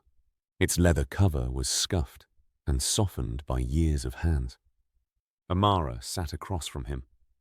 Her hair was wrapped in a patterned cloth, though a loose strand had escaped near one temple. She wore her reading glasses low on her nose. Her hands moved with the same unhurried certainty he had known in dreams, but had not truly remembered in years. On the table beside the damaged book lay a stack of fresh blank pages, folded and ready for binding. Young Jonah had looked from one to the other. "Why not put new pages everywhere?" he had asked. His mother did not answer immediately. She was aligning a thin strip of Japanese paper over a tear. Her fingertips were careful enough to seem almost still. "Because these pages have already done their work," Amara said. "They are broken. They are used." He watched her smooth the repair. The tear did not vanish. It became finer, supported from behind by pale paper that caught the light differently from the old page. The book would open again. It would remain itself. "But the new pages are better," he said. Amara looked up then. Her eyes held amusement, but not dismissal. She always took his questions seriously, even when he had asked them while holding a mouthful of bread or attempting to repair a spoon with fishing line. "New is not the same as better," she said, "and old is not the same as finished." She lifted the repaired page carefully, testing its movement. "Restoration is not correction, Jonah. We do not repair a thing to pretend it was never touched by life. We repair it so it can continue." The child version of him had frowned at the book. He had wanted an answer with sharper edges, something that could be measured. Amara had tapped the stack of blank pages. "These will become part of another book," she said. "Perhaps a book someone will write in. Perhaps a book someone will carry through rain. Perhaps it will be empty for many years before it learns what it is for." Then she placed the repaired pages beside the newly bound ones. Not over them, beside them. The sight struck Jonah with such clean force that the dream seemed to widen around it. He remembered the light on the work table. He remembered the nick in the blue mug near Amara's elbow. He remembered a thread caught on her sleeve and the quiet habit she had of pressing her thumb to the edge of a page before turning it. Most of all, he remembered how safe he had felt in that room. Not because nothing could be damaged there, because damage was not the end of the story. The memory began to pull away. Jonah reached for it, not with his hands, but with the aching part of himself that had spent years refusing to look backward. the room faded nevertheless. The gulls softened. The sea air became the cool stillness of dream. Amara's voice remained a moment longer. We repair it so it can continue. Then she was gone.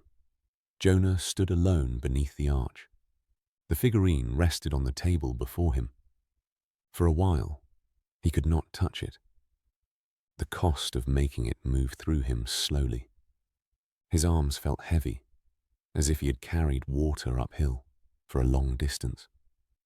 A gentle pressure gathered behind his eyes. It was not pain. It was the familiar thinning that followed every true creation, the small portion of himself given over to make room for another person's recognition. But this time he understood what had been taken. Not lost exactly. Opened. He placed one finger against the figurine's stone arch. The surface cooled beneath his touch. The woman stood beneath it with her book and brush. At her feet the scales trembled once, then returned to balance. Not correction, Jonah murmured. The dream did not answer. It did not need to. He woke before dawn in the still house. For several breaths, he lay still beneath the quilt, listening to the cottage settle around him. The kettle sat cold on the hearth. Wind brushed gently along the outside wall. The lantern on the bedside table had burned down to a small, steady flame. His body felt leaden, but whole. Jonah lifted his right hand from the blanket. The figurine lay in his palm. It was smaller than it had been in the dream, no taller than his thumb to the first knuckle. Its arch was pale stone grey, its base smooth and warm. The woman beneath it held a tiny book in one hand and a brush in the other. The scales at her feet were balanced so finely that Jonah had to lean close to see the delicate dishes. One bore the mark of a page, the other, a window. He sat up slowly. The memory of Amara had not dissolved with sleep. It remained in him with the weight and clarity of an object set carefully on a shelf. He could see her hands, hear the shape of her voice, feel the old confusion of his younger self, and the patience with which she had allowed him to keep it until he was ready to understand more. Perhaps he was not ready even now, not entirely, but he knew this much. His mother had never believed a life had to be made clean in order to be worthy. She had never placed the repaired book away from the new one, beside it. Jonah closed his fingers gently around the figurine. Outside, somewhere beyond the still house and its patient walls, Paris was beginning another morning. Cafe shutters would be lifting. Buses would turn through wet streets. The Seine would carry its grey light beneath the bridges. Camille would wake with her books waiting and her hidden portfolio still beneath the bed. The gift could not decide anything for her. It could only wait where she might find it. Jonah set the figurine on the bedside table beside the lantern. Then he reached for his notebook and opened it to a clean page. His hand paused above the paper. At last, he wrote, "A thing may continue without becoming less itself." Below that, after a long moment, he added, "Find a place where both page and window belong." Chapter 7. The Book from the Riverside Stall. The seam of light opened behind the still house kitchen door with the soft sound of a page being turned. Jonah stood for a moment with one hand resting on the table. The house was still dim around him. The kettle had not yet begun its small morning complaint, and the window held only a pale square of uncommitted sky. On the table beside his notebook lay the figurine. It was no larger than the inside of his palm. In the quiet light, the little woman beneath the arch seemed less like an answer than she had in the dream. That was right. Answers were too heavy for small things. This was only clay-coloured stone, a painted book, a brush fine as a pin, and tiny scales balanced at her feet. Yet Jonah could still feel the truth of it in his hands. Not law against art, not one life waiting politely outside the other. Room. He picked up the lantern with his left hand and the figurine with his right. The lantern's flame lifted once, warm and steady. Then he stepped through. Paris received him with the scent of wet pavement, river water, and bread beginning to bake somewhere nearby. The portal closed behind him without sound. He stood in the narrow passage behind the hotel above the stationery shop, where the brick walls held the night's dampness and a crooked drainpipe ticked into a shallow puddle. Morning had not yet fully settled over the city. The roofs beyond the alley were grey-blue, their chimneys faintly smoking. A bicycle bell rang on the street beyond, followed by the low murmur of a delivery van. Jonah tucked the figurine into the inner pocket of his coat. He had slept, though the sleep had not restored him entirely. Dream forging rarely did. His limbs felt weighted, as if he had carried something farther than the length of a night. The ache was not painful. It was simply a reminder that the object existed because some part of him had crossed a distance to make it. He walked toward the Seine. By the time he reached the riverside, the bookstores were beginning their daily work. Their green shutters stood open along the stone embankment like the lids of small patient boxes. Books rose in uneven ranks beneath them. Old paperbacks with softened spines, travel guides from vanished decades, postcards faded at the corners, slim volumes of poetry, prints of bridges and streets, maps that had been folded and unfolded by hands no longer attached to any living person. A bookseller in a charcoal coat was arranging a row of hardcovers according to a system Jonah could not immediately determine. He was a compact man with silver hair escaping beneath a flat cap. He lifted each book, examined it, and placed it down again with the solemn concentration of someone settling a disagreement. Jonah slowed near the stall. He recognized the man. Camille had bought her book about legal protection for historic buildings from this stretch of riverside, though not from this exact box. Still, she had lingered here longer than she needed to, looking at illustrated volumes before choosing the practical one.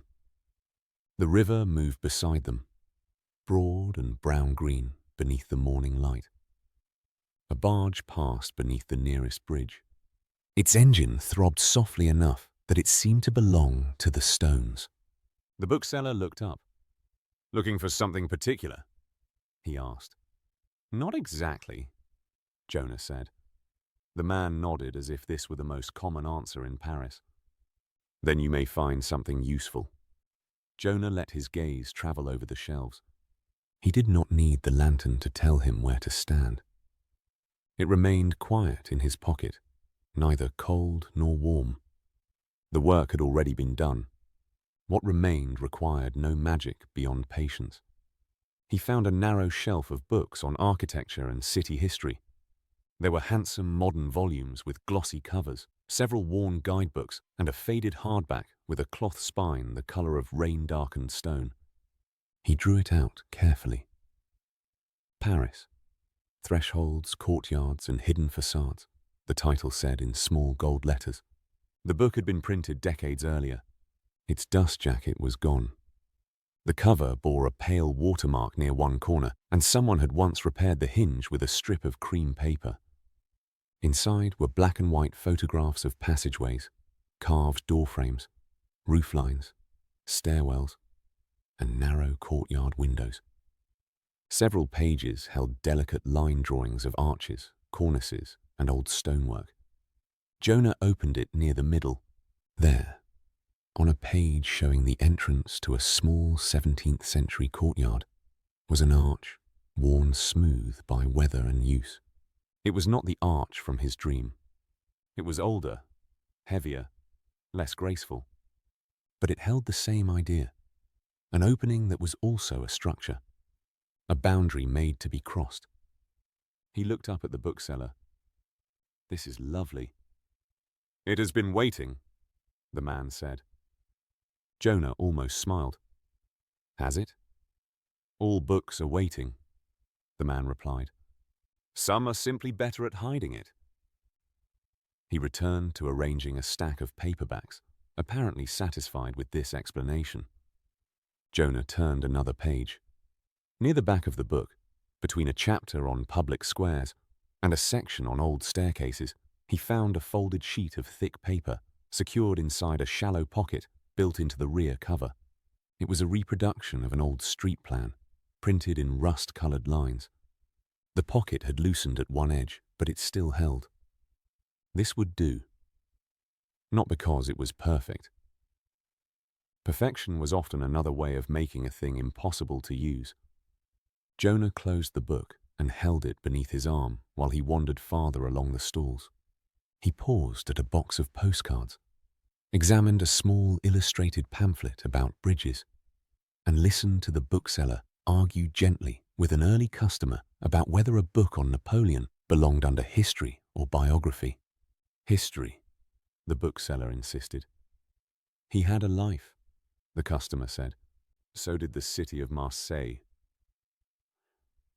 "It does not make every book about it a biography." The customer sighed and bought the book anyway. Jonah waited until the bookseller turned to wrap a volume of detective stories in brown paper. Then he returned to the architecture shelf. He did not move quickly. Quickness had its own sound. With the book open against the wooden ledge of the stool, he slid the figurine into the folded map pocket. The little weight settled behind the paper with a faint, almost inaudible tap. He adjusted the map so that its edge covered the figurine without concealing it completely. If someone opened the pocket, they would see the pale curve of the arch first. Then he closed the back cover. For a moment, his fingertips remained on the worn cloth spine. The dream-forged object held no command. It would not call Camille by name. It would not make her understand anything before she was ready.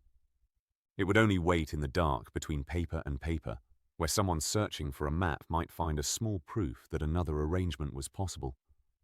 Jonah returned the book to the shelf.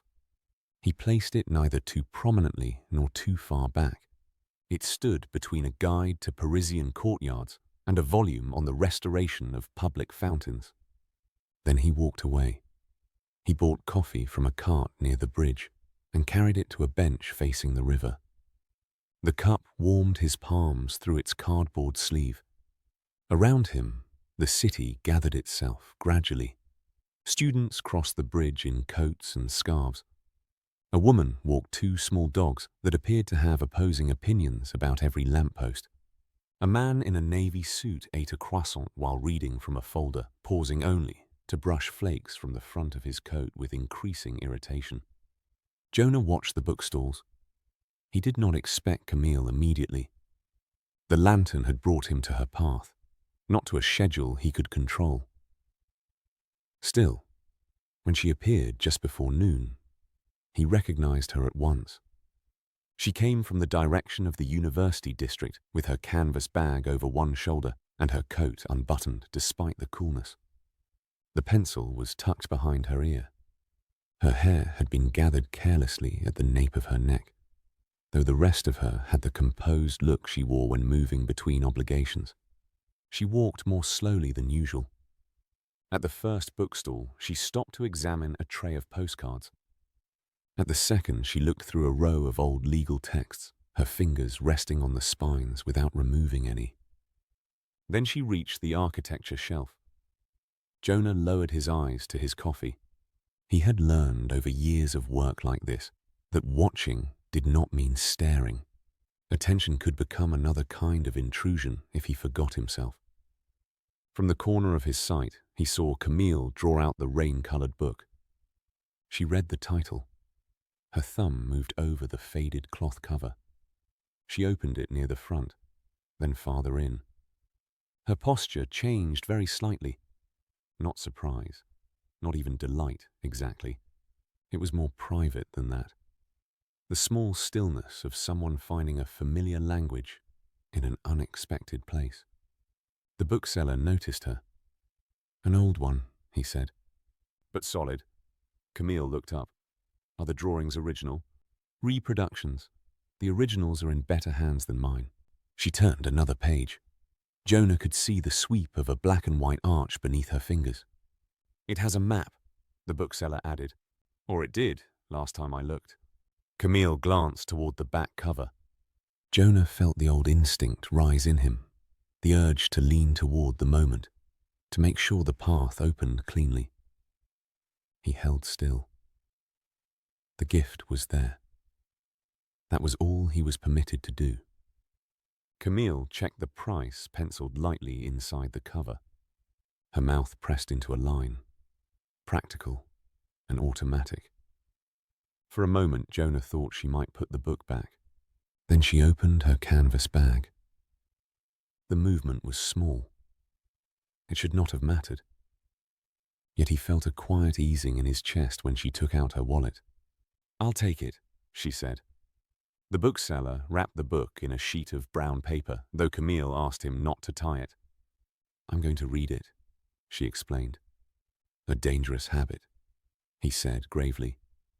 Camille's smile appeared before she seemed to expect it. "I've heard." She slid the book beneath her arm, between a folder of notes and the second-hand legal text she had bought days earlier. The two books rested together in the crook of her elbow. One practical, one old and full of windows. Then she turned away from the river. For several seconds, Jonah remained on the bench. Camille crossed the bridge without looking back. The brown paper around the book caught the weak noon sun, then disappeared into the movement of pedestrians, bicycles, coats and umbrellas beginning to open against a thin rain.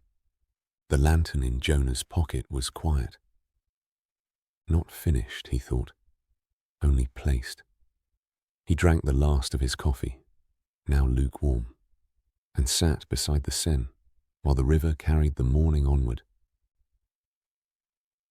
Chapter 8. The Hidden Portfolio. Camille did not open the book until evening. It lay on the narrow table beside her bed, still wrapped in the brown paper from the riverside stall.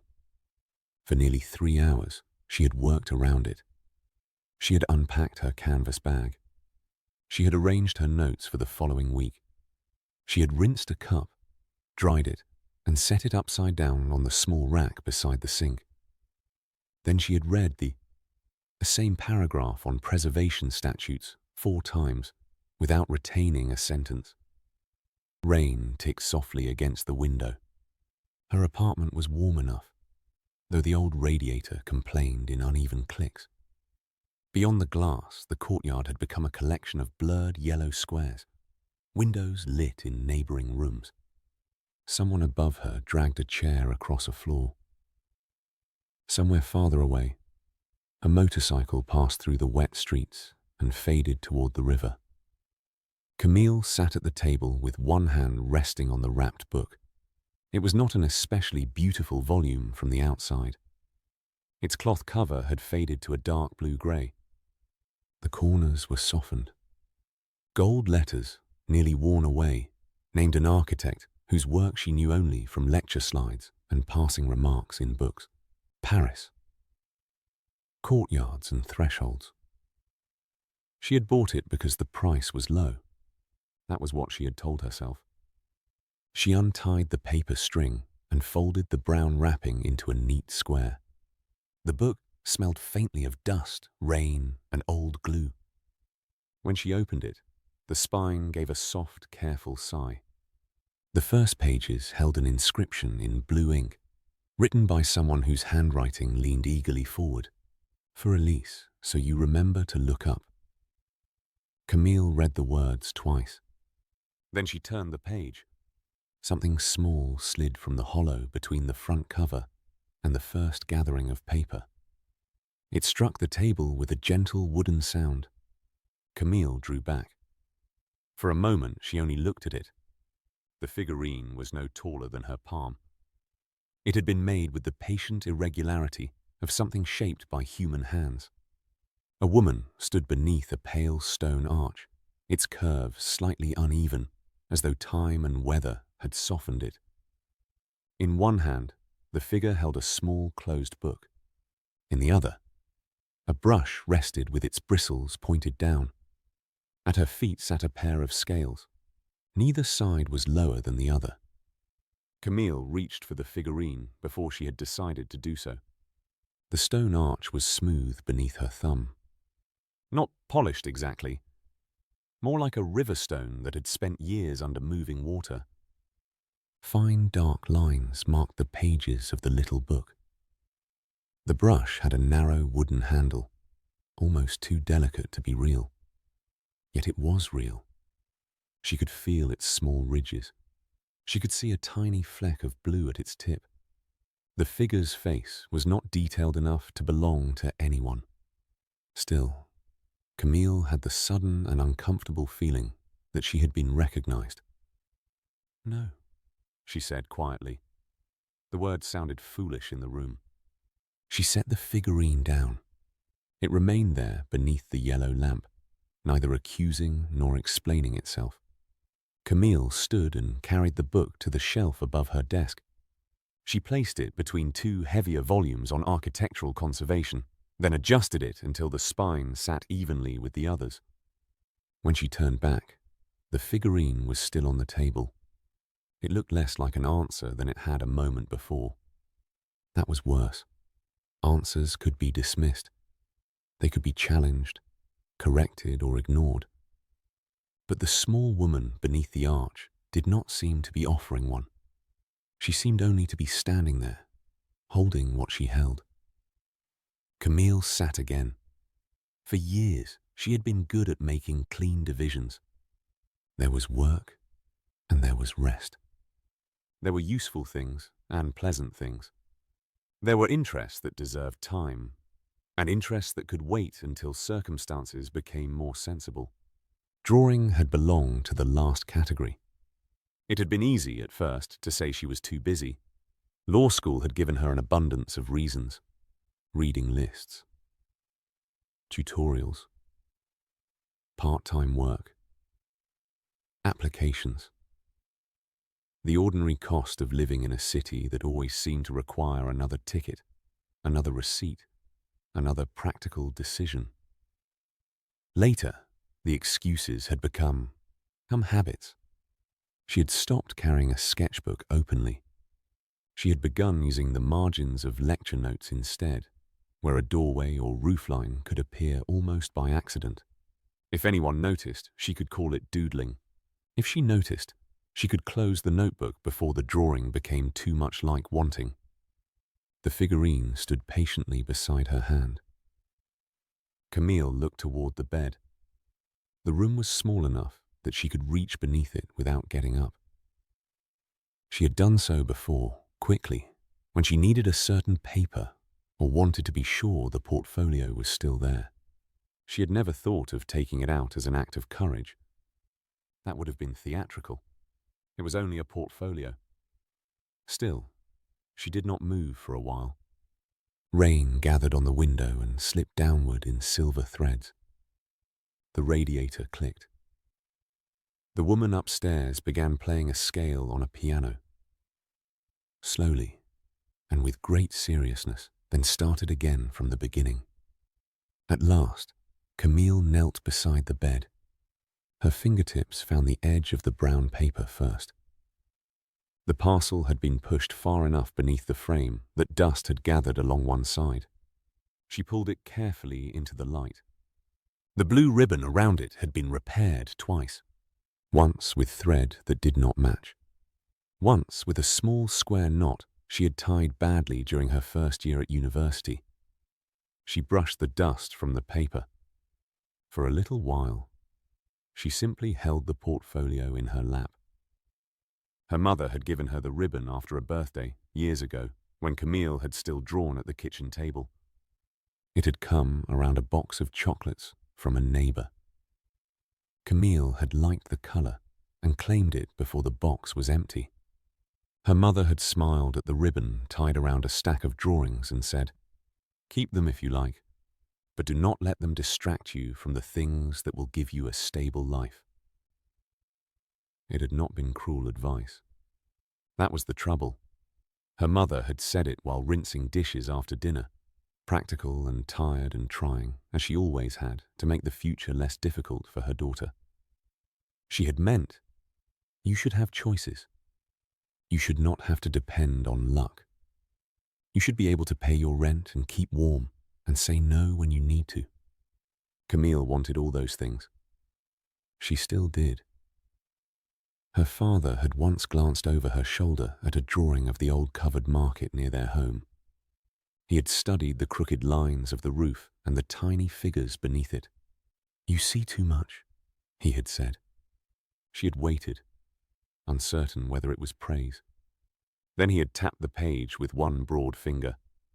"Useful in a lawyer, perhaps. You notice what others leave out." Useful. The word had stayed with her. Camille untied the ribbon. Inside the portfolio were sheets of thick paper, some clean, some marked with fingerprints and smudged graphite. There were drawings from before university, stairwells, bus stops, shop fronts, the cracked plaster wall in the hallway of her childhood apartment. A page of hands, a page of windows. A series of quick studies of pigeons that had all come out looking offended. Despite herself, she smiled. The smile vanished when she found the later work. These drawings had been made during her first months in Paris. They were more careful, less eager to please. A church doorway darkened by rain. The curve of a bridge seen from a low bench beside the Seine. A building facade near the law faculty, rendered in lines so precise that she could recall the cold morning when she had drawn it. She remembered beginning that one before class. She remembered seeing the time, closing the portfolio, and telling herself she would finish it later. She had not. Camille placed the unfinished drawing on the table beside the figurine. The little woman stood beneath her arch, book in one hand, brush in the other. She was not balancing them with strain. She was not holding one behind her back. Camille touched the pencil she had left near her notes. It was an ordinary pencil, chewed slightly near the end. She had bought it at the art supply shop months earlier because it was softer than the kind sold at the university stationery counter. Since then, she had used it mostly to underline cases. She lifted it now. The gesture did not feel decisive. It did not change the coming week, the heritage placement, the emails she still needed to answer, or the pages of reading waiting on her desk. It only made a small dark mark on the unfinished drawing. A line beneath the bridge, then another, where the stone met the river. Camille paused. The rain had softened. The piano upstairs had stopped. In the quiet that followed, she heard the familiar sounds of the building settling around her. Pipes, distant footsteps, a door closing gently on another floor. She drew for several minutes. Not well at first. Her hand had stiffened with disuse. The marks were uncertain. She erased too much, then stopped erasing. The bridge emerged slowly, not as it had been that morning years ago, but as she could see it now, through memory. Wet stone, narrow railings, a suggestion of water moving beneath. When she finally set the pencil down, the drawing was not finished. Neither was she. Camille looked at the figurine. The scales at its feet remained level. She did not know who had placed it in the book. She did not know why it had come to her, or why it had found the exact place in her life that she had worked so carefully to cover over. But she gathered the loose pages from the portfolio and did not return them beneath the bed. Instead, she stacked them beside her law notes. The blue ribbon lay across the table between them, bright against the worn wood. Chapter 9. A second path in the margins. The blue ribbon remained on Camille's table when morning came. It lay beside the closed portfolio, beside the little figurine beneath its arch, beside the open book she had bought by the river. Rain had thinned in the night. Beyond the apartment window, the street shone darkly, gutters carrying away the last of it in silver threads. Camille stood in her kitchen with one hand around a cup of coffee that had gone cold before she drank it. On the table, the figurine seemed smaller than it had the evening before. It was no less strange. Its stone-coloured arch, its tiny book, its narrow brush, the scales resting level at the woman's feet. All of it remained quietly exact. Camille had turned it over twice, looking for a maker's mark. There was none.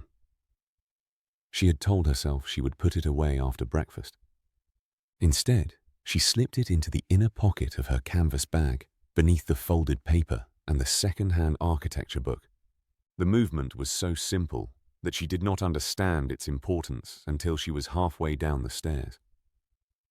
Usually the bag held what was necessary: statutes, case notes, a charger, a pencil, receipts she would throw away later.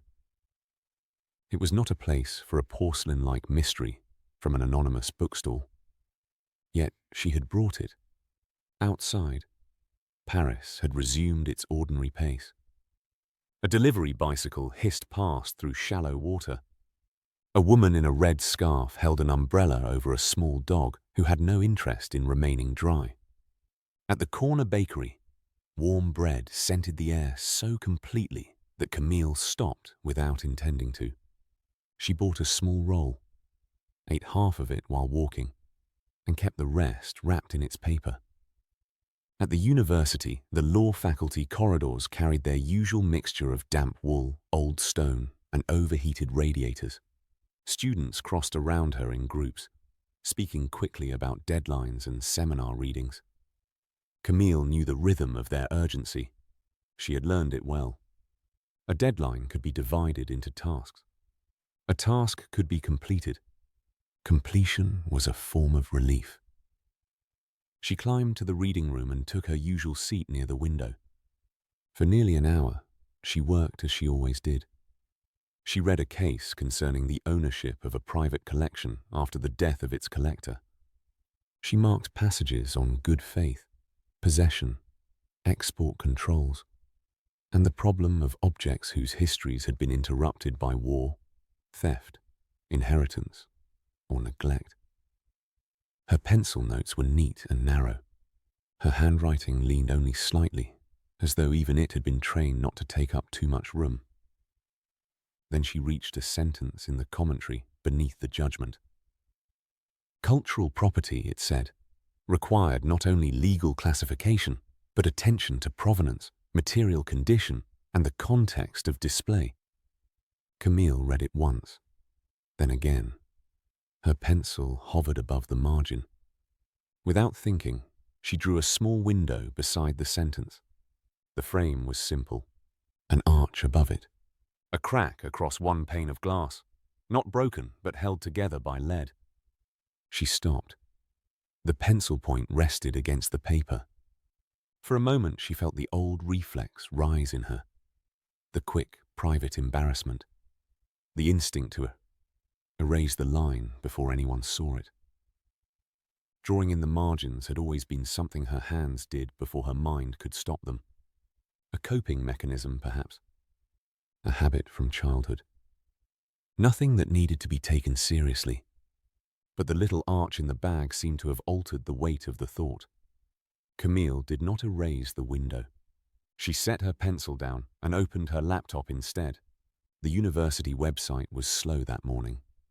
It moved through its pages with the reluctant patience of an old building opening one locked door after another.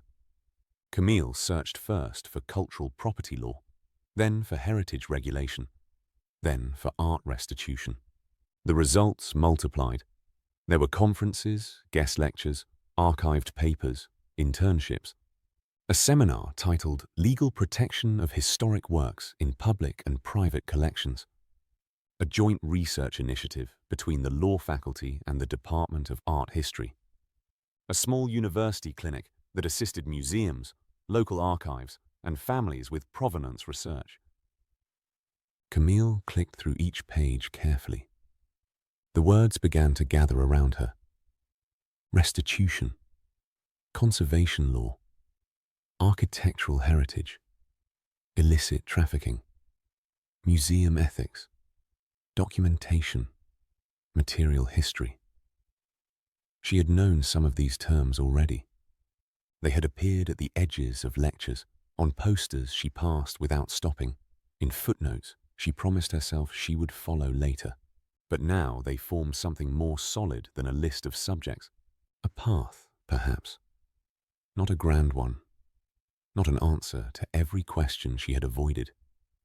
But a route through terrain she had assumed was divided by a wall. Her gaze moved from the screen to the old architecture book tucked beneath her notes. Its cover was worn at the corners. The book smelled faintly of dust and river air. Camille took out the figurine. She set it beside her laptop, shielding it partly behind the book so that no one passing would ask questions she could not answer. The small woman beneath the arch held both objects without visible strain. Camille looked at her for a long while. Then she searched for the name listed at the bottom of the clinic's page. Professor Hélène Delaunay. Office hours, Wednesdays and Thursdays, late afternoon. Camille checked the time. Thursday. Her next lecture began in 40 minutes. She closed the laptop, then opened it again. The professor's office was in the older wing of the university, beyond a stairwell Camille rarely used. The corridor had high windows and a line of framed photographs showing Parisian buildings before and after restoration. One image showed a church facade darkened by soot, its carved stone cleaned only where the original surface could be preserved. Another showed a manuscript page with its torn edges carefully supported by thin, pale tissue. Camille slowed before the manuscript. The repair did not hide the tear. It allowed the page to remain a page. She thought of the sketch in her margin. She thought of the portfolio on her table, no longer hidden beneath the bed. She thought of all the evenings she had called herself sensible, when what she meant was afraid. Professor Delaunay's door was open. Inside, books covered every horizontal surface except for a narrow strip of desk and the chair opposite it. A large paper plan of an old building hung on one wall, marked with coloured pins. On another, a watercolour study of a carved doorway had been pinned beside an official-looking diagram of building ownership. The professor sat behind the desk in a dark green sweater, reading a document through thin framed glasses. She looked up. Yes? Camille had rehearsed several openings while climbing the stairs. None of them remained. I'm sorry to interrupt, she said. I saw the information about the Heritage Clinic. Professor Delaunay took off her glasses. You are not interrupting. Please come in. Camille entered and sat in the chair. The room was warm. Somewhere beneath the scent of paper and tea, there was the sharper smell of drafting ink. I'm in the second-year property seminar, Camille said. Camille Renaud. Of course, Professor Delaunay said. Your paper on municipal preservation ordinances was very good. Camille blinked. Thank you. It had unusually clear attention to the buildings themselves. The professor continued. Most students write as though a building is only a legal problem with windows. Despite herself, Camille smiled. Professor Delaunay noticed. You have an interest in architecture? I draw. Camille said, then immediately wished she had chosen a less exposed word. The professor waited without filling the silence. Camille placed her hands together in her lap. Not professionally, I used to, mostly buildings, details, cornices, doorways, things like that. Those are excellent things to draw. I was wondering whether the clinic is meant only for students planning to specialize. It is meant for students willing to learn how complicated care can be. Professor Delaunay leaned back in her chair. The law is one part of that, a necessary part. But objects, paintings, buildings, manuscripts, family collections, they do not arrive in a file already explained. Someone has to look closely enough to understand what is there. Camille looked toward the watercolor on the wall. I thought, she said slowly, that I would have to decide what kind of person I was before I could do any of it properly. Professor Delaunay's expression softened, though she did not make the moment larger than it was. That is a great deal to demand of a person in advance, she said. Especially a student. Camille let out a breath that might have been a laugh. The clinic is taking applications for the spring term, the professor went on. We have a project with a small archive in the 11th arrondissement. They need help documenting a collection of family photographs and correspondence before a building renovation. There will be legal questions. There will be practical questions. There will be things no one has labeled correctly for 80 years. That sounds difficult. It will be, Professor Delaunay said. It may also be interesting. Camille nodded. The professor reached for a folder from the desk and held it out. Take this, read the requirements. If you decide to apply, do not assume that visual attention is a frivolous skill. People who notice condition, context, and detail are useful in this work. Camille accepted the folder. It was lighter than she expected. When she returned to the reading room, the seat by the window was still empty. Her notes waited in their careful stacks. The rain had stopped. Across the courtyard, pale daylight rested on the wet stone ledges. She opened the application materials. There were questions about coursework, languages, research interests, availability. One asked why the applicant wished to participate in the clinic. Camille read it 3 times. Then she turned back to her case notes. In the margin, beside the sentence about cultural property and material condition, she added another line to the drawing. A book stood open beneath the window. Behind it, she sketched the faint outline of a paintbrush. The marks were small. They did not interfere with the text. They made room for it. Across the river, Jonah sat beneath the striped awning of a cafe with a cup of tea cooling between his hands. He had not followed Camille into the university. He had no need to. The morning had drawn him toward the embankment where the Seine moved broad and grey beneath the clearing sky. He had spent an hour with his notebook open on the table, though he had written only 1 sentence.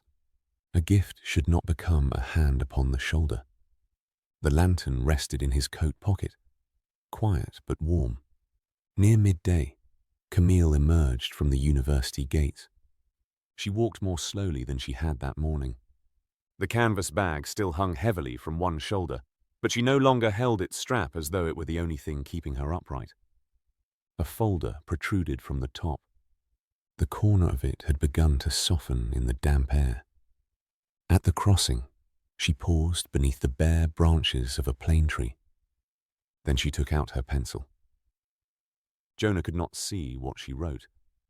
He did not try to cross the street for a better view.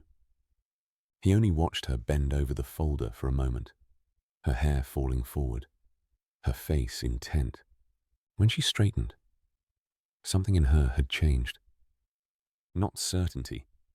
He knew certainty could be another kind of prison. But possibility had entered her posture.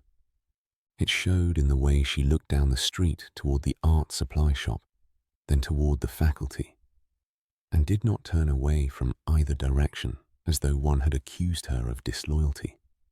She continued on, carrying both. The lantern gave one low, almost inaudible note against Jonah's ribs. He closed his notebook. Not finished, he thought, but nearer. Chapter 10. Application at Dusk. By late afternoon, rain had left Paris in a state of reluctant brightness. Water shone in the seams of the pavement. The stone walls along the university street had deepened to the colour of old parchment, and the chestnut leaves above the courtyard gates held drops at their edges like small, patient weights. Students emerged in clusters from lectures, opening umbrellas only after looking up and deciding the sky had made no final promise. Jonah sat beneath the awning of the cafe across from the law faculty. He had been there long enough for the waiter to stop asking whether he wanted another coffee. A clean cup rested before him now, half full, and his notebook lay closed beside it. He did not need to write every movement down. Not today. Across the street, through the tall windows of a study room on the second floor, Camille sat alone at a long table. Her canvas bag stood open beside her chair. A stack of books occupied one end of the table, square and disciplined: administrative law, cultural property, a volume on preservation statutes with a cracked blue spine. At the other end lay the Heritage Clinic application folder Professor Delaunay had given her the day before. Between the two arrangements, as though it had always belonged there, rested her portfolio. It was tied with the blue ribbon. Camille had untied it carefully. Jonah had seen the movement from across the street, though not the expression that accompanied it. Her hands had paused on the ribbon for a moment before setting it aside. Then she had opened the portfolio and taken out several sheets. She did not spread them loosely. She gave each one a place. A graphite study of a narrow facade near the Seine went beside an essay draft concerning the legal protection of historic streetscapes. A drawing of an iron balcony, rendered with almost unreasonable attention to the shadow beneath its rail, lay near a page of notes about restoration permits. She set down a sketch of a church window, then moved it twice before deciding it belonged beside a paragraph on public access and private ownership. The work was not decorative. Jonah could see that much even from where he sat. Her drawings attended to buildings in the same way her legal notes did. They asked what had been made, what had survived, what weather and use had altered, and what deserved care without being turned into something lifeless. A gust of wind crossed the street and pressed rainwater from the awning in a silver fringe. Jonah drew his chair back slightly. Camille bent over a page and began to write. For a while, the only visible motion was the steady movement of her hand. Students passed behind her, coming and going in blurred reflections. A young man entered the room carrying 3 folders and a paper bag that appeared to contain an entire bakery. He looked at the tables, discovered that Camille had occupied the one nearest the outlet, and regarded this as a personal betrayal. Camille did not notice him. She was reading something from the application materials.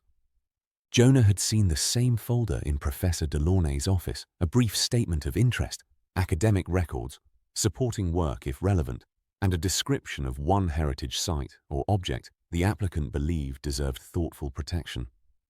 The last requirement had seemed ordinary enough when printed in plain type, yet Camille looked at it for a long time. Then she reached for one of her sketches. It was not the church window. It was a drawing of a modest building with a worn stone arch at its entrance. Jonah recognized it from the portfolio she had opened in her apartment, though he had only glimpsed it then from the street below. The lines were confident in some places and tentative in others. A bicycle leaned against the wall. A shutter hung a little crookedly over a second-floor window. Someone had drawn laundry crossing the narrow court beyond the arch, though the page did not make the small domestic detail sentimental. The building had been observed. Camille placed the drawing beside the application form. She picked up her pencil, stopped, and set it down again. Jonah felt the familiar instinct to help rise in him. not to direct her. He knew better than that. But to cross the street, perhaps, and say something uncomplicated. That the drawing belonged there. That careful looking was not an indulgence. That a person could be serious about what she loved. He remained under the awning. The work had to be hers.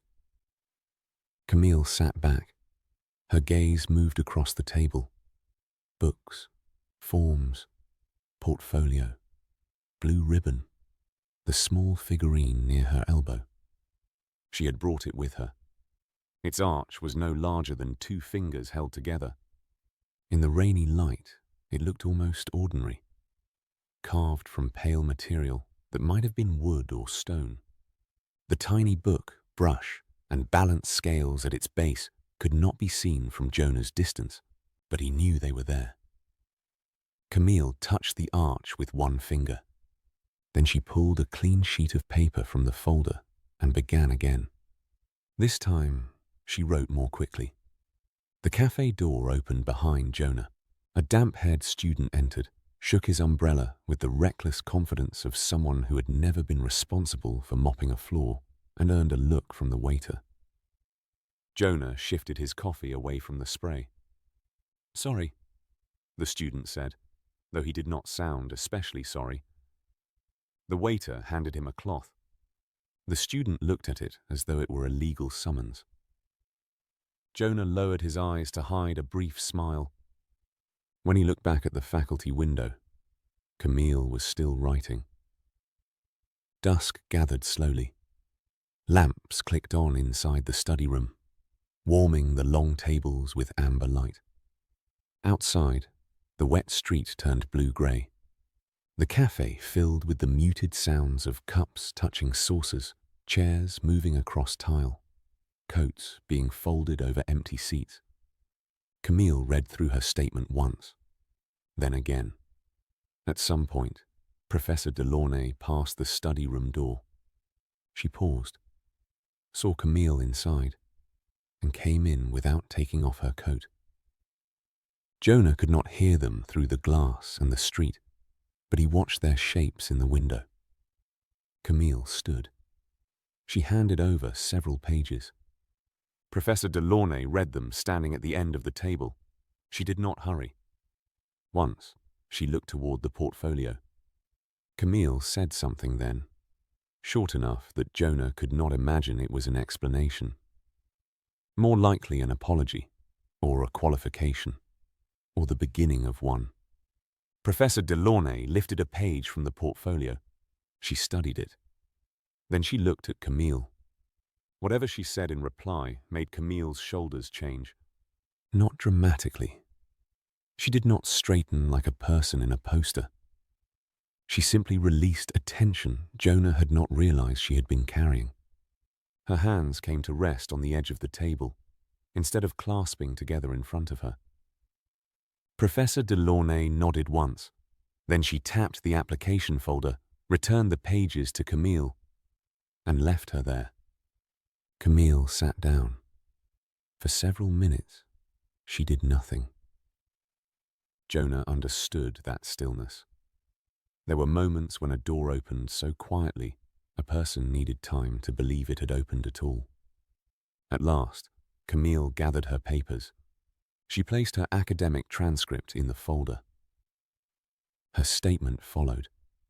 Then came a photocopy of the sketch of the archway, accompanied by a page of notes in her small, precise handwriting. She added a second drawing, this one of a weathered riverfront facade, where the legal protections she had annotated in the margin seemed to arise directly from the marks of rain and time on the stone. She did not hide the drawings at the bottom. She placed them where they could be found. The scanner stood in an alcove at the rear of the room, a large grey machine with the expressionless bulk of an old municipal building. Camille carried her folder to it and fed in the first page. The machine accepted it. Then it made a low, grinding complaint and displayed a message on its small screen. Camille leaned closer. Jonah could not read the words, but he could read the effect. Her mouth formed a flat line. She tried again. The scanner gave another unhappy noise, like a tired animal refusing a bath. A student at the neighboring table looked up. Camille pressed one button, then another. The machine responded by producing a blank page. For a moment she stood entirely still, holding the useless sheet. Then, unexpectedly, she laughed. It was not loud. It barely reached the window. But the sound changed her face. The strain did not disappear exactly. It loosened enough to let something warmer show through. The student with the paper bag appeared beside her, said something, and set down a small stack of coins near the scanner. He pointed toward a copy shop across the courtyard, then toward the clock above the door. Camille looked at the clock. Her expression tightened again. The application office closed in less than half an hour. She gathered the pages, thanked him, and slipped the figurine into the inner pocket of her bag. She did not leave it on the table. She carried it with the application folder, the drawings, and the books. Then she moved quickly. Not frantically. Jonah would have noticed that difference. Camille's haste had direction. She crossed the study room, descended the stairs, and emerged from the faculty doors into the wet evening. Jonah stood and left money beneath his cup. By the time he reached the other side of the street, Camille was already halfway across the courtyard, her coat unbuttoned, her folder held beneath it against the damp. He did not follow too closely. There was no need. The copy shop's bright windows showed her clearly enough when she entered. Inside, the owner stood behind a counter surrounded by posters, ink cartridges, and an impressive variety of objects that seemed designed to make academic life more difficult. Camille explained something, pointing to the clock on the wall. The owner listened. He glanced at the folder. Then, with the grave resignation of a man who had rescued many students from their own deadlines, he lifted the shop gate that had already begun to descend. Camille's shoulders fell in relief. The copies came out one by one. Jonah watched from beneath the covered arcade opposite the shop. The evening had grown colder. He could feel the thinness left in his body from dream forging, a reminder that even a small creation took something from him. He rested one hand over the lantern in his pocket. It was warm. Not bright. Not yet. But warm. Camille checked each page before returning it to the folder. Her movements were deliberate now. The rush had passed. She smoothed the top sheet with her palm. She aligned the corners. She tied the blue ribbon around the portfolio, then paused and loosened it again. Instead of closing the portfolio completely, she left it tucked beneath one arm, visible. The application folder remained in her other hand. She walked back through the courtyard toward the Heritage Clinic office. The office occupied a narrow ground-floor room near the faculty entrance, with a brass plaque beside the door and a lamp burning behind frosted glass. One other student stood inside, speaking to the receptionist. Camille waited in the hall. Jonah stopped beneath a plane tree near the courtyard gate. Rain ticked softly from the leaves above him. Camille stood alone beneath the corridor lights. She looked down at the folder once more. Her thumb rested against its edge. Then she opened the inner pocket of her bag and touched the small arch of the figurine. Whatever she found there was not instruction. Jonah knew that. It could not be. It was only a shape. A quiet reminder that two things might hold one another up. The receptionist looked toward her and called her forward. Camille stepped into the office. Jonah could not see the final exchange clearly. There was the receptionist's outstretched hand, Camille's folder crossing the counter. A brief glance at the pages. A stamp pressed down with practical force. The sound did not reach him. Still, he saw Camille watch the stamp lift.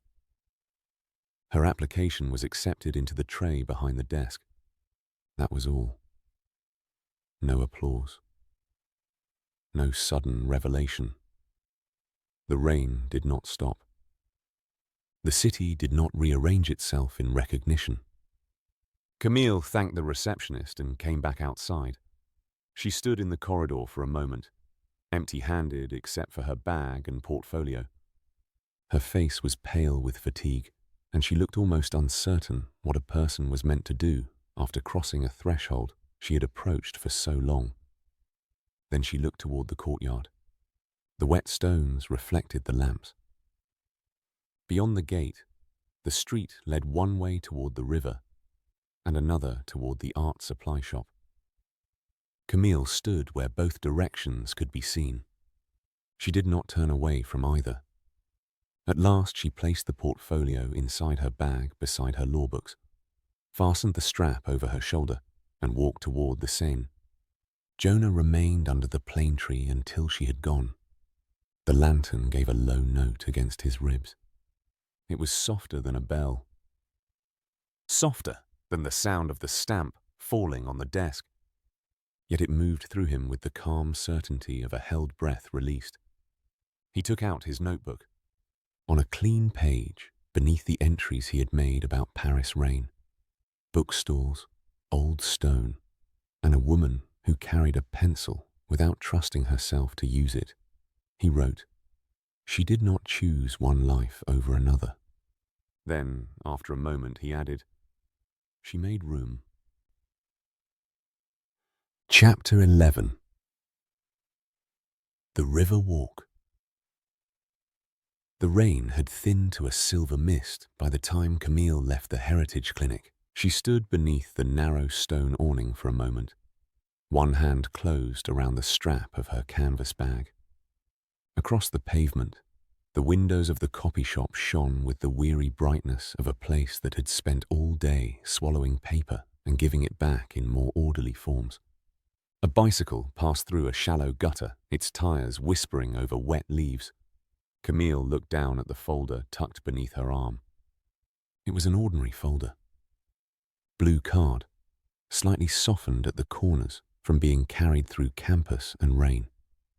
Her name was written across its front in careful black letters. Inside were her transcript, her statement, her notes on cultural property law, and 3 drawings copied from the portfolio she had kept beneath her bed. Nothing about it suggested that a life had changed. Jonah, standing beneath the awning of a bakery across the street, thought perhaps that was why it mattered. The largest changes rarely announced themselves at the beginning. They arrived in a person's hands as something manageable, a folded page, a phone call made despite dread, a door entered before one had enough confidence to deserve it. Camille adjusted the folder in her arm and began walking toward the river. Jonah waited until she had crossed the street before following. The city was loosening into evening. Students emerged from the faculty buildings in 2s and 3s, speaking with the relieved urgency of people who had spent too many hours indoors. A delivery van idled beside a corner cafe. Somewhere farther down the street, a pianist was practicing scales behind an open window, the notes rising and stopping, as if the musician were testing whether the air still held them. Camille did not walk quickly now. All afternoon, she had moved with the contained purpose Jonah had come to recognize in her. She had organized, copied, checked, crossed out, and reorganized. Even when the scanner had refused to accept the final page of her statement, she had not allowed herself the luxury of panic. She had simply found another shop. But beside the river, her pace became less exact. The Seine showed through gaps between the buildings, dark and broad beneath the grey sky. Its surface held broken strips of yellow from lamps beginning to come on along the far bank. The bookstores were closed, their green shutters folded down like old hands over sleeping things. A wet breeze moved along the quay, carrying stone river water, and the warm, distant smell of roasted chestnuts. Camille stopped beside a bench beneath a plane tree. Jonah took a place farther back, near the railing, where a public notice board gave him the excuse of reading a faded poster about a chamber concert. He could see her without seeming to watch. He had become practiced at that. It was a skill he had never been proud of, though he had learned that care sometimes required distance. Camille set her bag on the bench. The blue folder came out first. She placed it beside her, keeping one hand on it for a second, as if the wind might carry it away. Then she reached into the same bag and drew out a slim sketchbook with a black cloth cover. Its corners had been rubbed pale. A pencil rested in the spine. Jonah looked at the two objects on the bench. The folder and the sketchbook lay side by side without ceremony. Camille did not arrange them into a statement.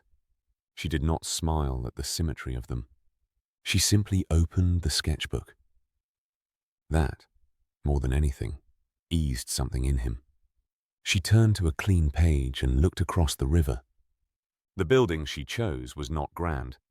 It stood on the opposite bank, between a pharmacy and a narrow restaurant with red awnings. Its facade was weathered creamstone, with tall windows that had been altered at different times by different owners. Above the third floor, a row of carved leaves ran beneath the roofline. One shutter hung slightly crooked. Rain had darkened the joints between the stones.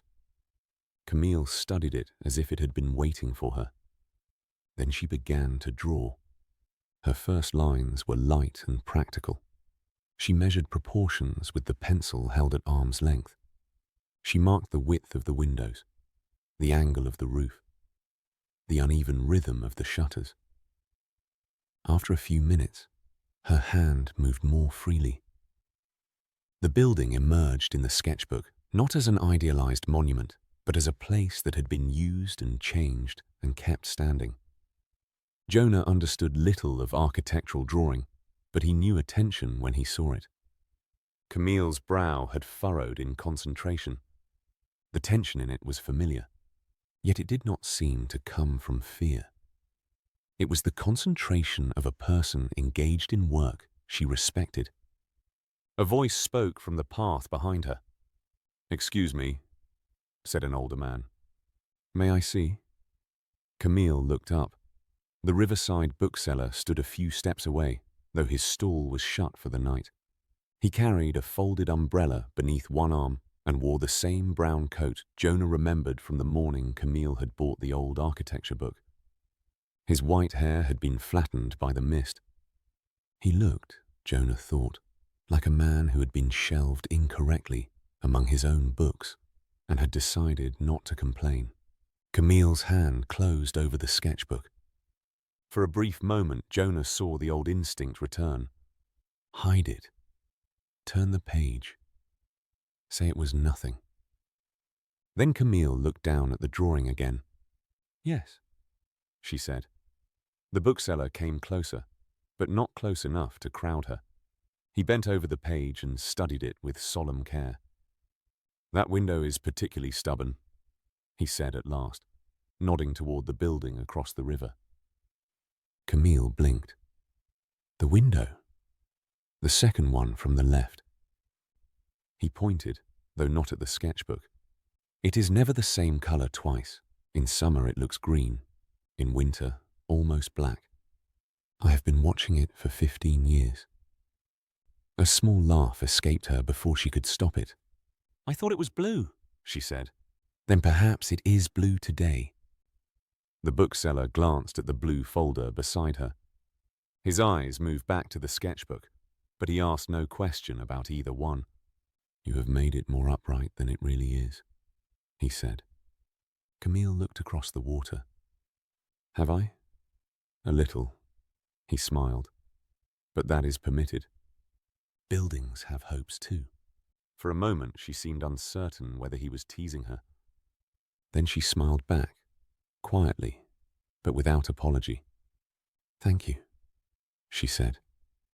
He tipped his head, opened his umbrella, and continued along the quay. Camille watched him go. When she turned back to the sketchbook, she did not erase the drawing. She added the crooked shutter. Then, after considering the second window, she shaded it with the side of her pencil until it held a color that was neither precisely blue nor green. The lantern beneath Jonah's coat was warm. It had been warm since the stamped application disappeared into the clinic office.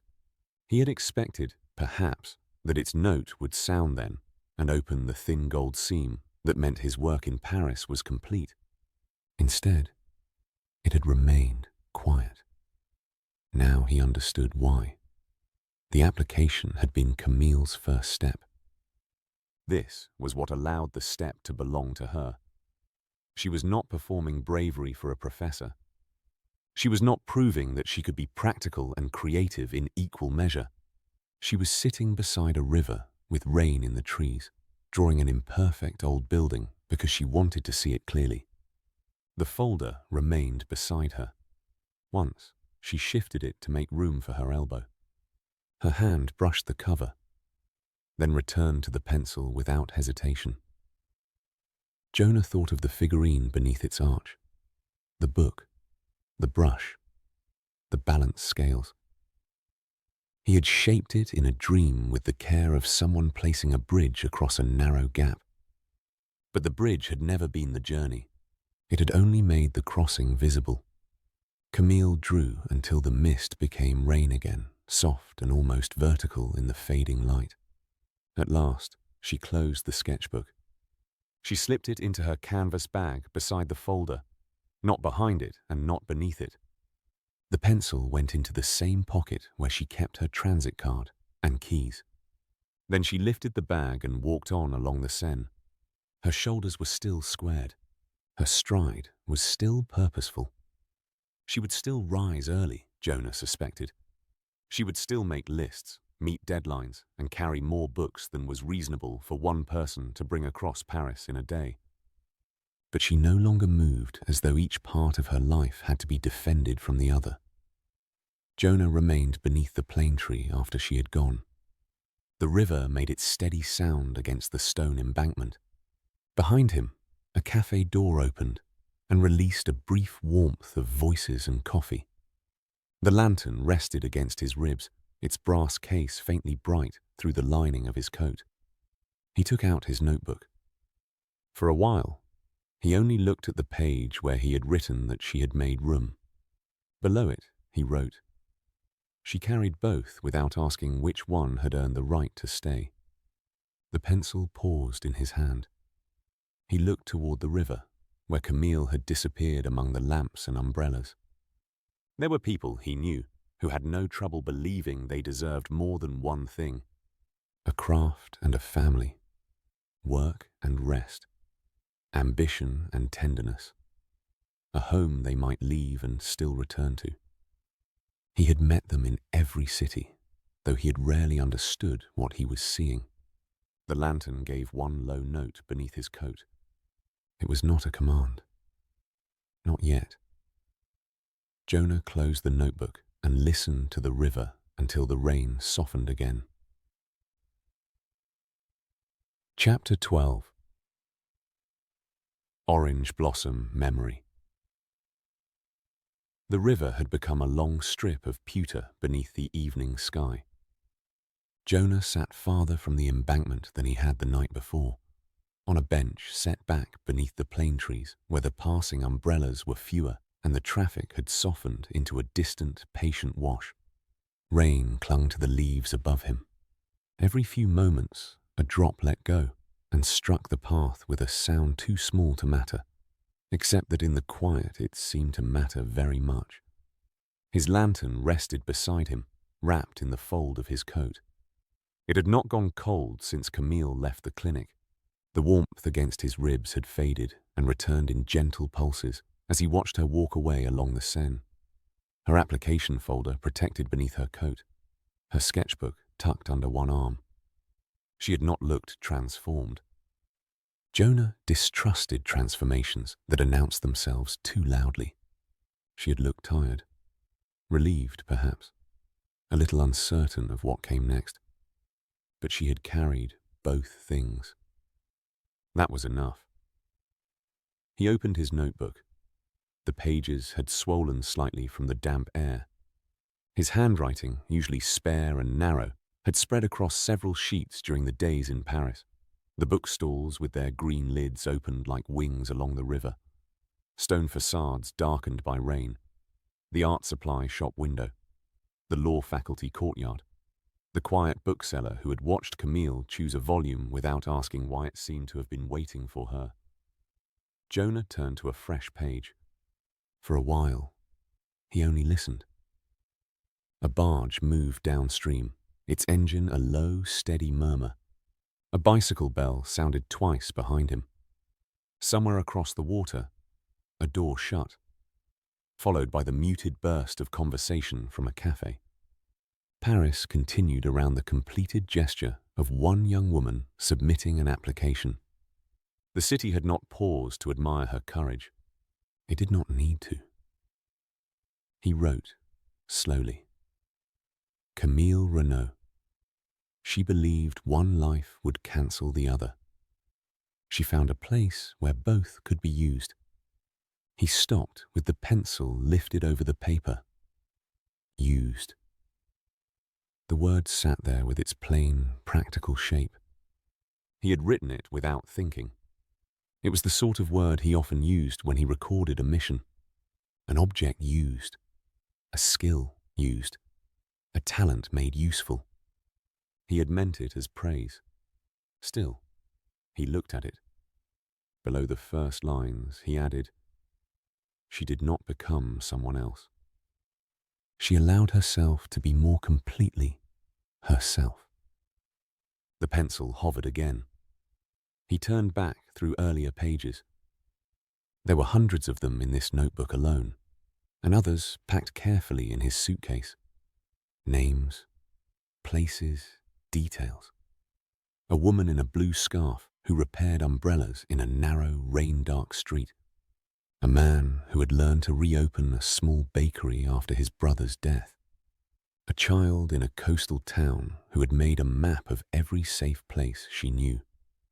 Jonah had remembered the color of their curtains, the songs played from neighboring windows, the slight hesitation before a hand reached for a gift. He had recorded the things they carried, the things they avoided, the first small action that had changed the shape of their days. But he found almost nothing about himself. A few practical notes appeared now and then. Sleep was difficult. Hands numb after the dream. Lantern dimmed, then recovered. Soup from a station cafe. The stillhouse door stuck in wet weather. His own life, reduced to maintenance. Jonah closed the notebook halfway. Across the river, the lamps along the quay came on one by one. Their reflections lengthened in the moving water, then broke apart and formed again. Camille had feared that accepting one part of herself required betraying the other. Law or drawing. Discipline or delight. She had looked at two doors and believed one must close forever. He understood that fear more than he wished to. For years, he had called his work a calling because the word was easier than admitting what else it had become. A calling required movement. It asked nothing personal of him except attention, patience, and the willingness to leave once the work was done. A calling did not ask whether he was lonely. It did not ask what he wanted when no lantern warmed against his chest. It did not ask why, after all these years, he had not returned to Mindelo. The river wind reached beneath his collar. Jonah drew his coat closer, though the evening was not particularly cold. His thumb found the brass rim of the lantern through the cloth. I know, he said quietly. The words felt foolish as soon as he spoke them. The lantern was not a person. It offered no advice. It did not judge him, and it had never answered a question simply because he wanted it to. Yet its warmth deepened beneath his hand. Not bright, not demanding, present. A scent touched the air. At first, Jonah thought it had come from a passing woman's perfume, carried away too quickly to identify. But the fragrance remained after the footsteps faded. Orange blossom, clean and soft, threaded with something warm like sunlit wood. He sat very still. There were orange trees in courtyards here and there, even in Paris, though none grew near this stretch of the river. The season did not explain it. The weather did not explain it. The scent brought with it the image of a bowl on a work table. Not an imagined bowl, not a dream, a real one, shallow and chipped along the rim, filled with water, the color of weak tea. Thin strips of paper floated inside it.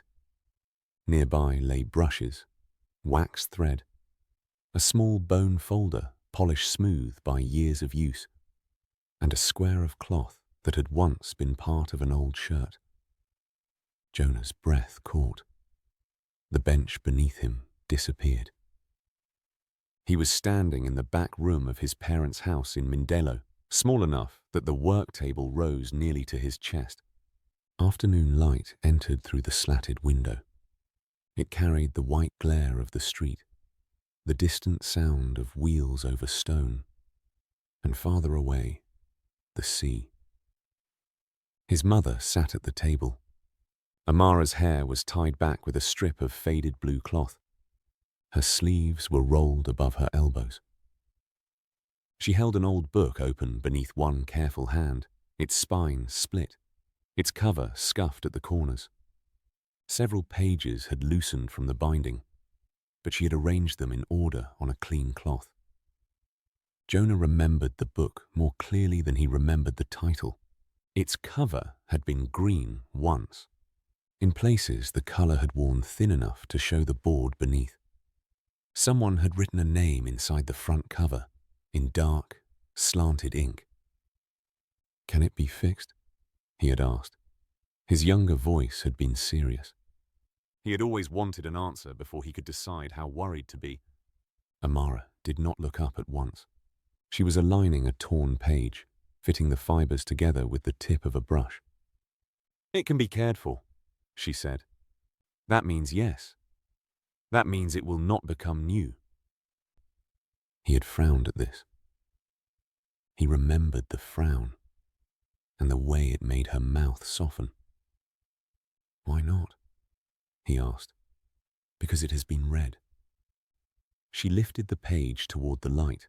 The tear ran through half a sentence, but once the edges met, the words returned to one another.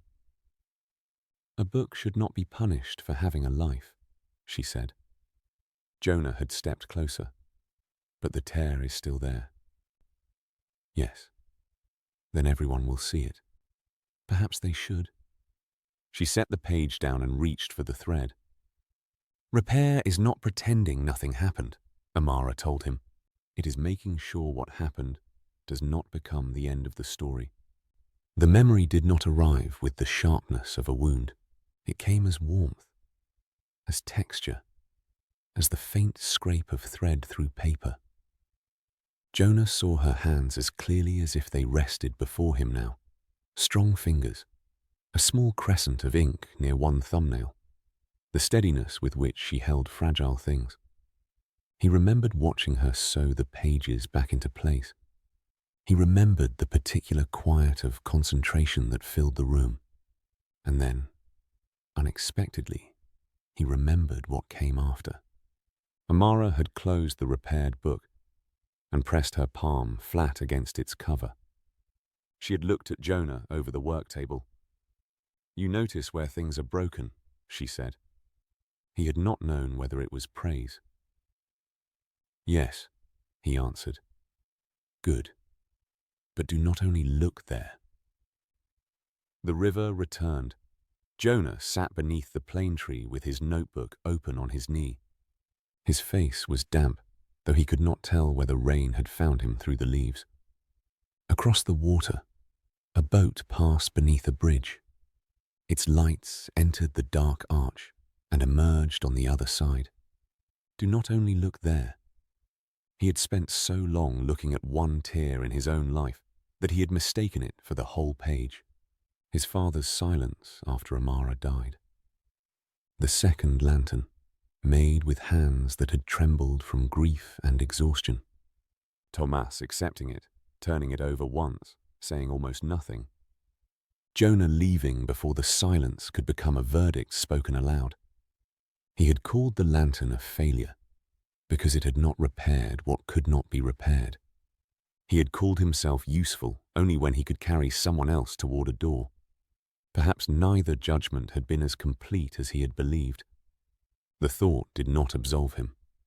It did not make the years disappear, nor did it tell him what waited in Mindelo, if anything still waited there at all.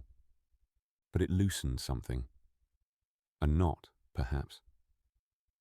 Not untied. Only no longer pulled tight enough to hurt with every breath. Jonah looked down at his notebook. On the page beneath Camille's name, he wrote another line. A life may hold more than one purpose. He considered it, then added, a gift may continue working after the giver has gone. The lantern gave a note beneath his coat. It was low and round, with the delicate resonance of a string plucked somewhere nearby. Not a guitar exactly, only the beginning of a tone, warm enough that it seemed to rest against his sternum instead of entering through his ears. Jonah closed his eyes. Orange blossom drifted through the rain-washed air. For a few moments he allowed himself to sit without planning his next task.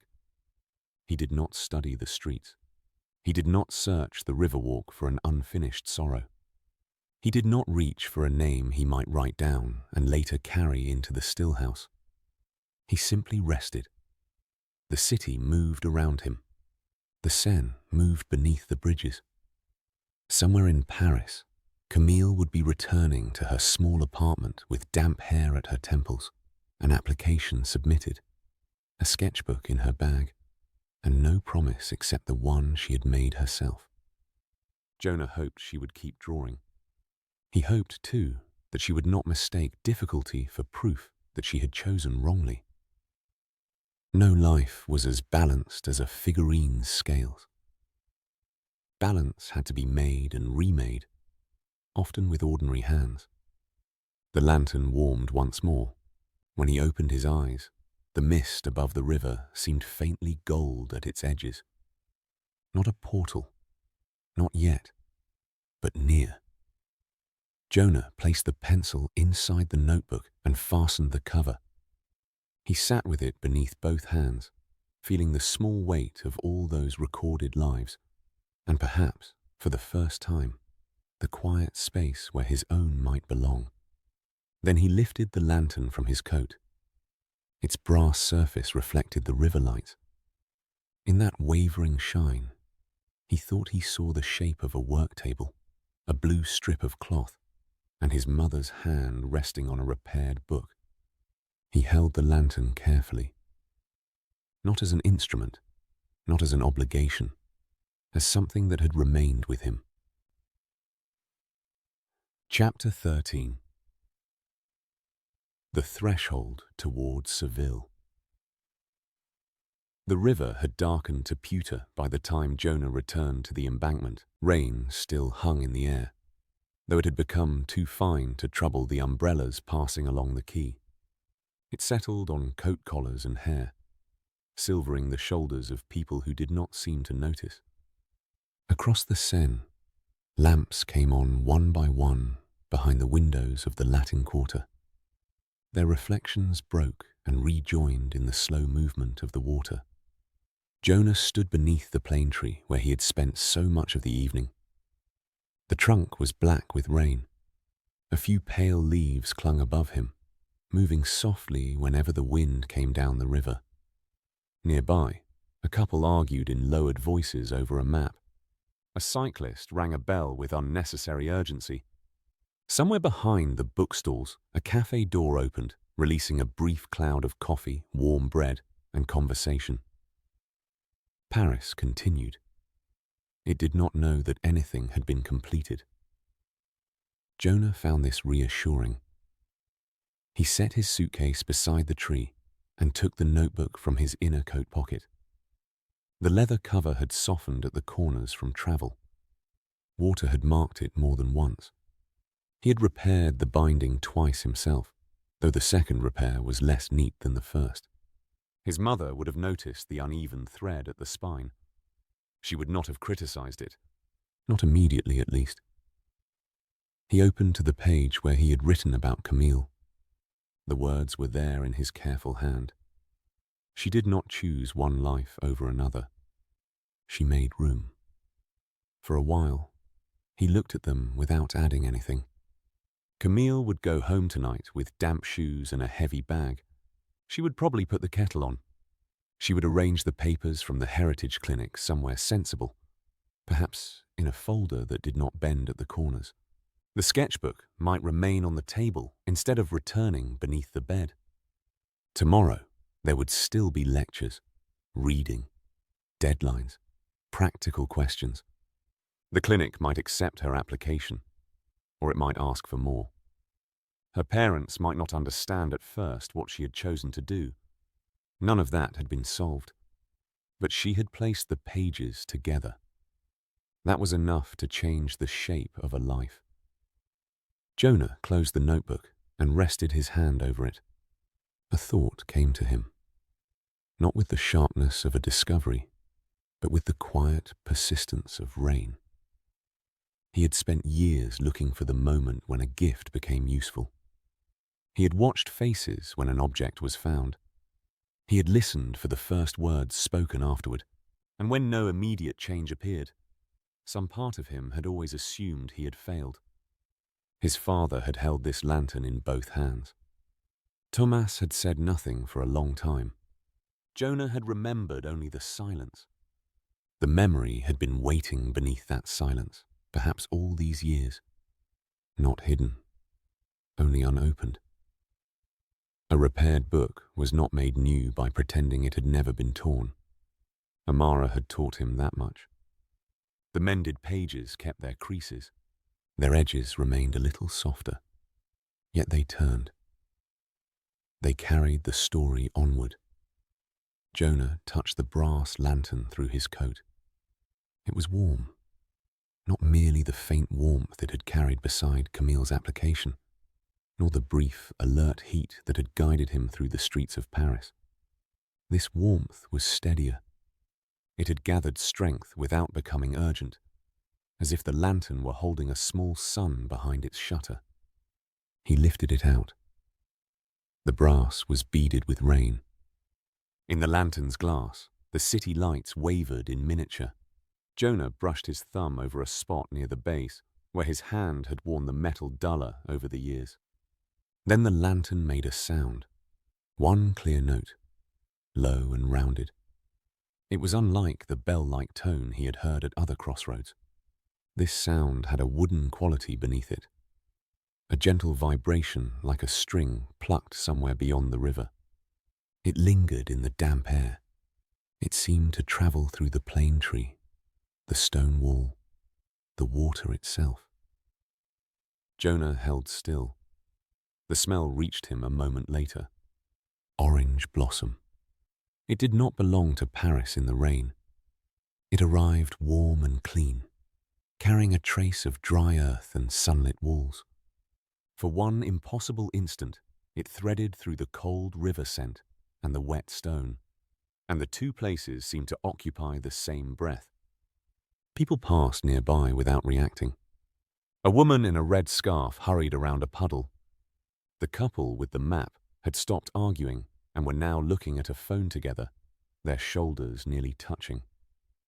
The cyclist had vanished into the dark. Jonah looked toward the river. At first, he saw only the narrow space between the plane tree and the old embankment wall. Rain gathered along the wall's mossy lower stones. A discarded leaf spun once in a shallow gutter. Then a line of light appeared. It was no wider than Jonah's hand. It rose from the pavement without sound, a vertical seam in the evening. Warm gold spilled from it, though the light did not cast itself far. It held close to the opening, private and precise. The seam widened slowly until it became a narrow threshold, just broad enough for a person with a suitcase. Beyond it lay another evening, not a reflection, not an image laid flat against the darkness. Depth waited there. Jonah saw tiles in colours softened by age, cream, deep blue, green like leaves after rain. A courtyard opened beyond them, enclosed by whitewashed walls. The walls held the last gold of a warmer day. Orange branches leaned over one corner, their leaves dark and glossy. Somewhere farther inside, water slipped from a small fountain into a basin. The plucked string note sounded again.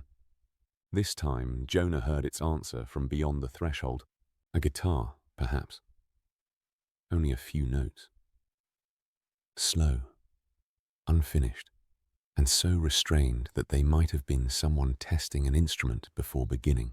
Seville. The name did not arrive in language exactly. It arrived as certainty. Jonah lowered the lantern. For a moment he did not move. The Paris rain touched his face. The orange blossom drifted from the open threshold. Behind him, the city moved through its evening without waiting for him to decide what he would do. He thought of Camille on the riverwalk, her pencil moving over paper while the folder from the Heritage Clinic rested close at hand. She had not needed an answer to every question before beginning. She had not needed proof that both parts of her life would always rest in balance. She had only needed to stop treating one part as evidence against the other. Jonah looked down at his suitcase. It had travelled with him for so long that its scuffs had become familiar as handwriting. The leather handle had been replaced. One brass clasp was a shade brighter than the other. He had meant more than once to make it look less worn. He had never found the need. Perhaps he had mistaken wear for failure in other things as well. He picked up the suitcase. The weight pulled gently at his shoulder. Inside were his notebooks, the cedar pencil, spare shirts folded with more care than he required, and small remnants of places he had passed through without ever entirely entering. A paper wrapper from a Lisbon bakery, a pressed leaf, a button with no coat, a length of blue thread. He had always called these things supplies. He knew better now. They were evidence that he had been somewhere, that he had remained long enough to notice. The portal waited.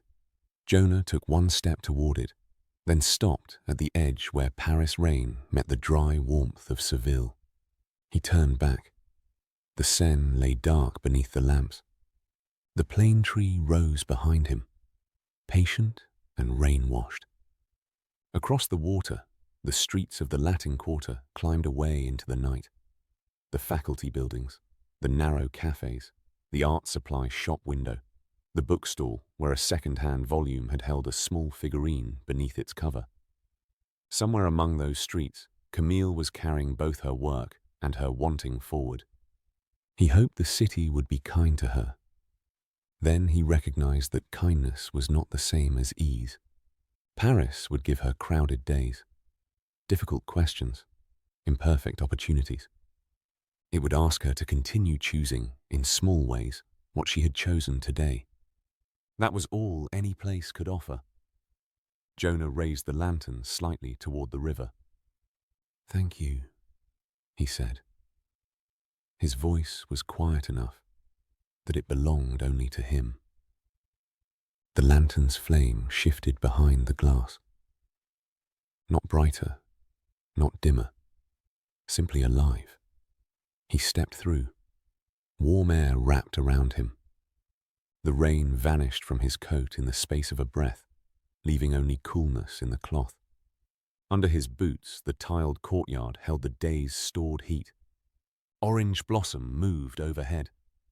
The fountain's water made a sound like careful hands turning pages. Behind him, Paris narrowed to a line of gold. For an instant he saw the river, the tree, the wet stones, and the distant lamps. Then the threshold closed. Jonah stood in the quiet courtyard with his suitcase at his side, and the lantern warm in his hand. From a room beyond an arched doorway came the faint scrape of a chair, followed by the soft, uncertain tuning of strings. He listened. The note that followed was low, warm, and incomplete. Somewhere nearby, another life was waiting at the edge of what it could become.